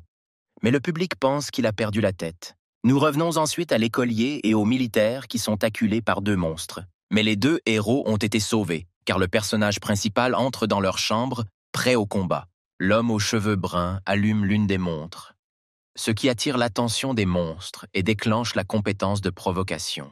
Après cela, le joueur choisit immédiatement de quitter les toilettes et de se diriger dans l'autre sens. Il lance ensuite le chronomètre dans une direction différente, ce qui assomme les filles. Il lance une autre montre vers les monstres, pensant qu'il est trop tôt, mais il est trop tôt pour faire ce qu'il n'explique pas. Les deux filles sont tombées dans le piège de la montre et ont commencé à courir après. Le personnage principal dit à ses camarades de descendre. Ils sont seulement heureux de les avoir sauvés. Les spectateurs demandent s'il n'aurait pas été plus facile d'utiliser la compétence offerte en récompense, mais l'homme aux cheveux bruns répond que c'est trop dangereux. Chester, en sortant des toilettes, rapporte qu'il a cassé une béquille, ce qui rendra ses déplacements très difficiles. Aux yeux bleus demande au plus jeune d'aider le militaire, exigeant qu'il parle le plus doucement possible. La mission est terminée et le héros reçoit son argent précieux pour avoir sauvé ses amis. Chester commence à grincer, ce à quoi Harry lui répète à nouveau qu'il doit être aussi silencieux que possible. Soudain, l'homme aux yeux bleus réalise quelque chose et dirige rapidement son regard vers le militaire. Chester a l'air vraiment mauvais. Ses yeux sont fermés et gonflés, et il a des sueurs froides. Il commence à ressembler à un zombie. L'homme aux cheveux bruns demande sérieusement dans quel état se trouve l'homme maintenant, ce à quoi il marmonne. Le personnage principal attrape Ian par la main et va dans une direction différente de Chester, car il peut se transformer en zombie. Nous voyons un militaire debout seul. Harry s'est excusé mentalement auprès de lui, mais ils n'ont pas d'autre choix. Aux yeux bruns ne comprend pas ce qui se passe et se met à pleurer, car c'est son ami. Mais l'homme aux cheveux bruns lui demande de partir, mais son expression faciale montre clairement que le jeune homme est également désolé. Il n'y a personne à la gare, ce qui veut dire que le train ne fonctionne probablement pas, qu'il est tout simplement trop dangereux de rester ici. Le joueur dit à l'élève qu'il doit sortir d'ici le plus rapidement possible, mais nous entendons une respiration sifflante derrière lui. Chester montre quelque chose avec son doigt. Apparemment, il n'est pas encore complètement transformé en monstre. Harry se tourne dans la direction indiquée par le militaire pour comprendre ce qui se passe. Aux yeux bleus, voit quelque chose qui frappe grandement son regard. Apparemment, c'est un tableau d'affichage. Étonnamment, le train arrivera bientôt. Mais comment le streamer pourrait-il ne pas remarquer le panneau alors qu'il est si proche? L'homme aux cheveux bruns est étonné que les trains circulent toujours. Mais il ne reste qu'une minute avant le départ. Le joueur remercie mentalement le militaire pour le pourboire, disant qu'il ne l'oubliera pas avant longtemps. Le streamer pense qu'il pourra certainement le remercier plus tard, après sa mort. Les héros atteignent enfin la voie ferrée. Harry demande à l'écouter attentivement. L'aîné demande à l'écolier de faire attention, car des monstres vont sortir du train. L'homme aux yeux marrons hoche la tête affirmativement avec un visage légèrement triste. Apparemment, la perte de son camarade a été difficile pour lui. Les haut-parleurs annoncent qu'un train arrive et passe par cette gare. Le garçon est surpris que la radio fonctionne. À cause de cela, les monstres vont bientôt courir. Le personnage principal demande aux plus jeunes de grimper dans une boîte qui se trouve à proximité afin de s'enfuir. Le train à grande vitesse est déjà là. Il fonce entre les gares avec un bruit fort. On voit un gros monstre et plusieurs petits courir juste derrière le train. Les deux héros se cachèrent dans une boîte, attendant que les monstres se dispersent derrière le train. L'homme aux cheveux bruns se demande pourquoi le train ne s'est pas arrêté si c'était l'un de ses arrêts. Un train est suivi d'un autre. Le premier train n'était qu'un appât pour la plupart des monstres. Yeux bleus sort de la boîte, demandant au garçon de s'asseoir un peu plus longtemps dans un endroit sûr. L'homme aux cheveux bruns rapporte qu'il ne va pas partir sans son camarade. Il ne faut donc pas s'inquiéter. Le joueur court jusqu'au deuxième train pour tout inspecter et découvrir la situation. Une belle fille apparaît devant nous, qui conduit ce passage. Elle ne voit pas le maire. Aux yeux bleus, remarque celui aux cheveux longs, qui regarde autour de lui à la recherche du maire. Le personnage principal se souvient qu'il a déjà vu cette fille. On le voit autrefois assis devant l'ordinateur. Les informations rapportaient que cette femme, nommée Sophie, avait attrapé un pickpocket de ses propres mains. La jeune fille parle à haute voix de la division 7,5 et du fait qu'ils lui fourniront une place dans l'abri anti-bombe si elle amène le maire. Yeux Bleu pense que son comportement est très différent de celui de l'interview. Le héros pense d'abord assommer Sophie de force, mais arrive ensuite à la conclusion qu'il lui faut un chauffeur. Aux yeux bruns s'est déjà préparé à attaquer et parle de ses intentions en utilisant la langue des signes. Mais le joueur n'a pas l'intention d'attaquer. Il veut parler sereinement avec cette fille de la situation qui évolue. Mais Ian sort de la boîte en montrant un tuyau métallique. La jeune fille ne comprend pas du tout ce qui se passe. Aux cheveux longs a décidé que les deux héros voulaient voler son train afin de se rendre eux-mêmes dans un endroit sûr. Mais l'homme brun lui demande de regarder le morceau de papier qu'il lui tend. Est-ce bien la carte de Gênes? Sophie, en lisant le morceau de papier, pense qu'Harry est l'homme du maire, même si cela ne se voit pas en le regardant. Blue Eyes dit que c'est vrai et il a un message à transmettre à la dactylo. Le joueur annonce que le maire est mort. Que fait-il et si l'homme apparaît soudainement? Celui aux yeux marrons est grandement surpris par de tels propos. Éclatant de sueur froide, la situation change grandement. Elle n'arrive vraiment pas à croire que c'était vrai et commence à demander plus de détails. Gar lui raconte une histoire qu'il a inventée et à laquelle elle a facilement cru. Mais, en entendant du bruit, Sophie dit de sortir le plus vite possible. Ce que le héros est clairement d'accord. La jeune fille reprit courage, car sa mission était de délivrer le maire. Mais que ferait-elle sans lui? L'homme aux cheveux bruns dit que le contrat n'est plus valable parce que l'homme est décédé, ce qui signifie qu'elle doit le livrer. La femme aux cheveux longs est très bouleversée, éclatant à nouveau de sueur froide et jurant. La jeune fille accepte d'emmener l'homme aux yeux bleus, car elle a besoin d'une place dans l'abri anti-bombe. Le streamer se retourne en disant qu'ils emmèneront Ian avec eux. Mais sous quel prétexte? La femme aux cheveux longs remarque que le garçon ne ressemble pas du tout à un employé du gouvernement, alors pourquoi devrait-il l'embaucher? L'écolier fait une jolie grimace pour que Sophie le laisse monter dans le train, et elle s'effondre sous son regard. Quelques instants plus tard, nous voyons le train quitter la gare à grande vitesse. Les deux gars sont heureux que tout va bien maintenant, et qu'ils puissent quitter la ville en toute sécurité. Chester, qui s'est déjà transformé en zombie, court vers la gare. Apparemment, il accompagne les héros. Quelques instants plus tard, Chester est renversé par le maire lui-même, qui se met à courir après le train. Blue Eyes n'en croit pas ses yeux lorsque le maire Bob ordonne au train de s'arrêter. Sophie descend du train pour voir qui crie si fort dehors. L'homme parle à la fille. Elle aurait dû l'attendre, alors qu'est-ce qu'il y a maintenant? Le personnage principal dit qu'il est trop tard pour s'arrêter maintenant et qu'elle doit prendre le contrôle. Plusieurs filles silencieuses courent juste derrière l'homme. Donc si elles s'arrêtent, elles mourront toutes. Aux cheveux longs est très en colère, Carrie lui est menti en disant qu'il était un employé du gouvernement. Mais Sophie accepte la situation telle qu'elle est, car rien ne peut plus changer désormais. Le maire continue de crier qu'il faut le sauver, car lui seul connaît le code. Mais l'homme dit toujours le code et c'est tout. Après quoi on voit comment Chester s'est approché de son cou. Harry regarde alors le maire se faire mordre par son camarade, clairement choqué par l'événement. Ensuite, le héros demande si cela peut être considéré comme un résultat positif, ce à quoi il répond positivement. Aux yeux bleus, dit à l'écolier d'entrée, « Ce n'est pas très sûr ici. » En se rendant chez la dactylographe, elle demande une explication, mais le personnage principal ne comprend pas pourquoi. La fille perd son sang-froid et elle presse le gars contre le mur, après quoi il appelle son vrai nom. Il vaut mieux ne pas mettre en colère celui aux cheveux longs. La fille demande qui il est s'il pourrait réaliser une telle chose.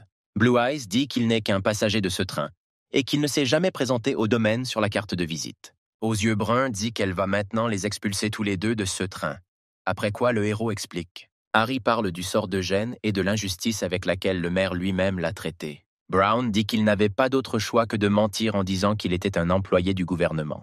Sophie les appelle des Freeriders, parce qu'ils ont osé lui mentir si effrontément à propos d'un homme.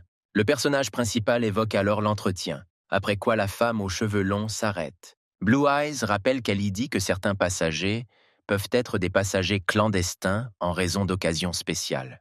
Aux yeux bruns ne peut pas comprendre comment il connaît son nom et pourquoi, en principe, il en sait autant sur elle. La jeune fille est très gênée, jusqu'à ce qu'elle se rende compte que le joueur a lu son interview sur son travail. Le joueur est choqué par cette réaction, après avoir honnêtement admis avoir lu cette interview. L'homme aux cheveux bruns taquine encore plus Sophie en disant qu'il a beaucoup aimé l'article. La femme aux cheveux longs se couvre de sa casquette pour cacher le rougissement de ses joues par embarras.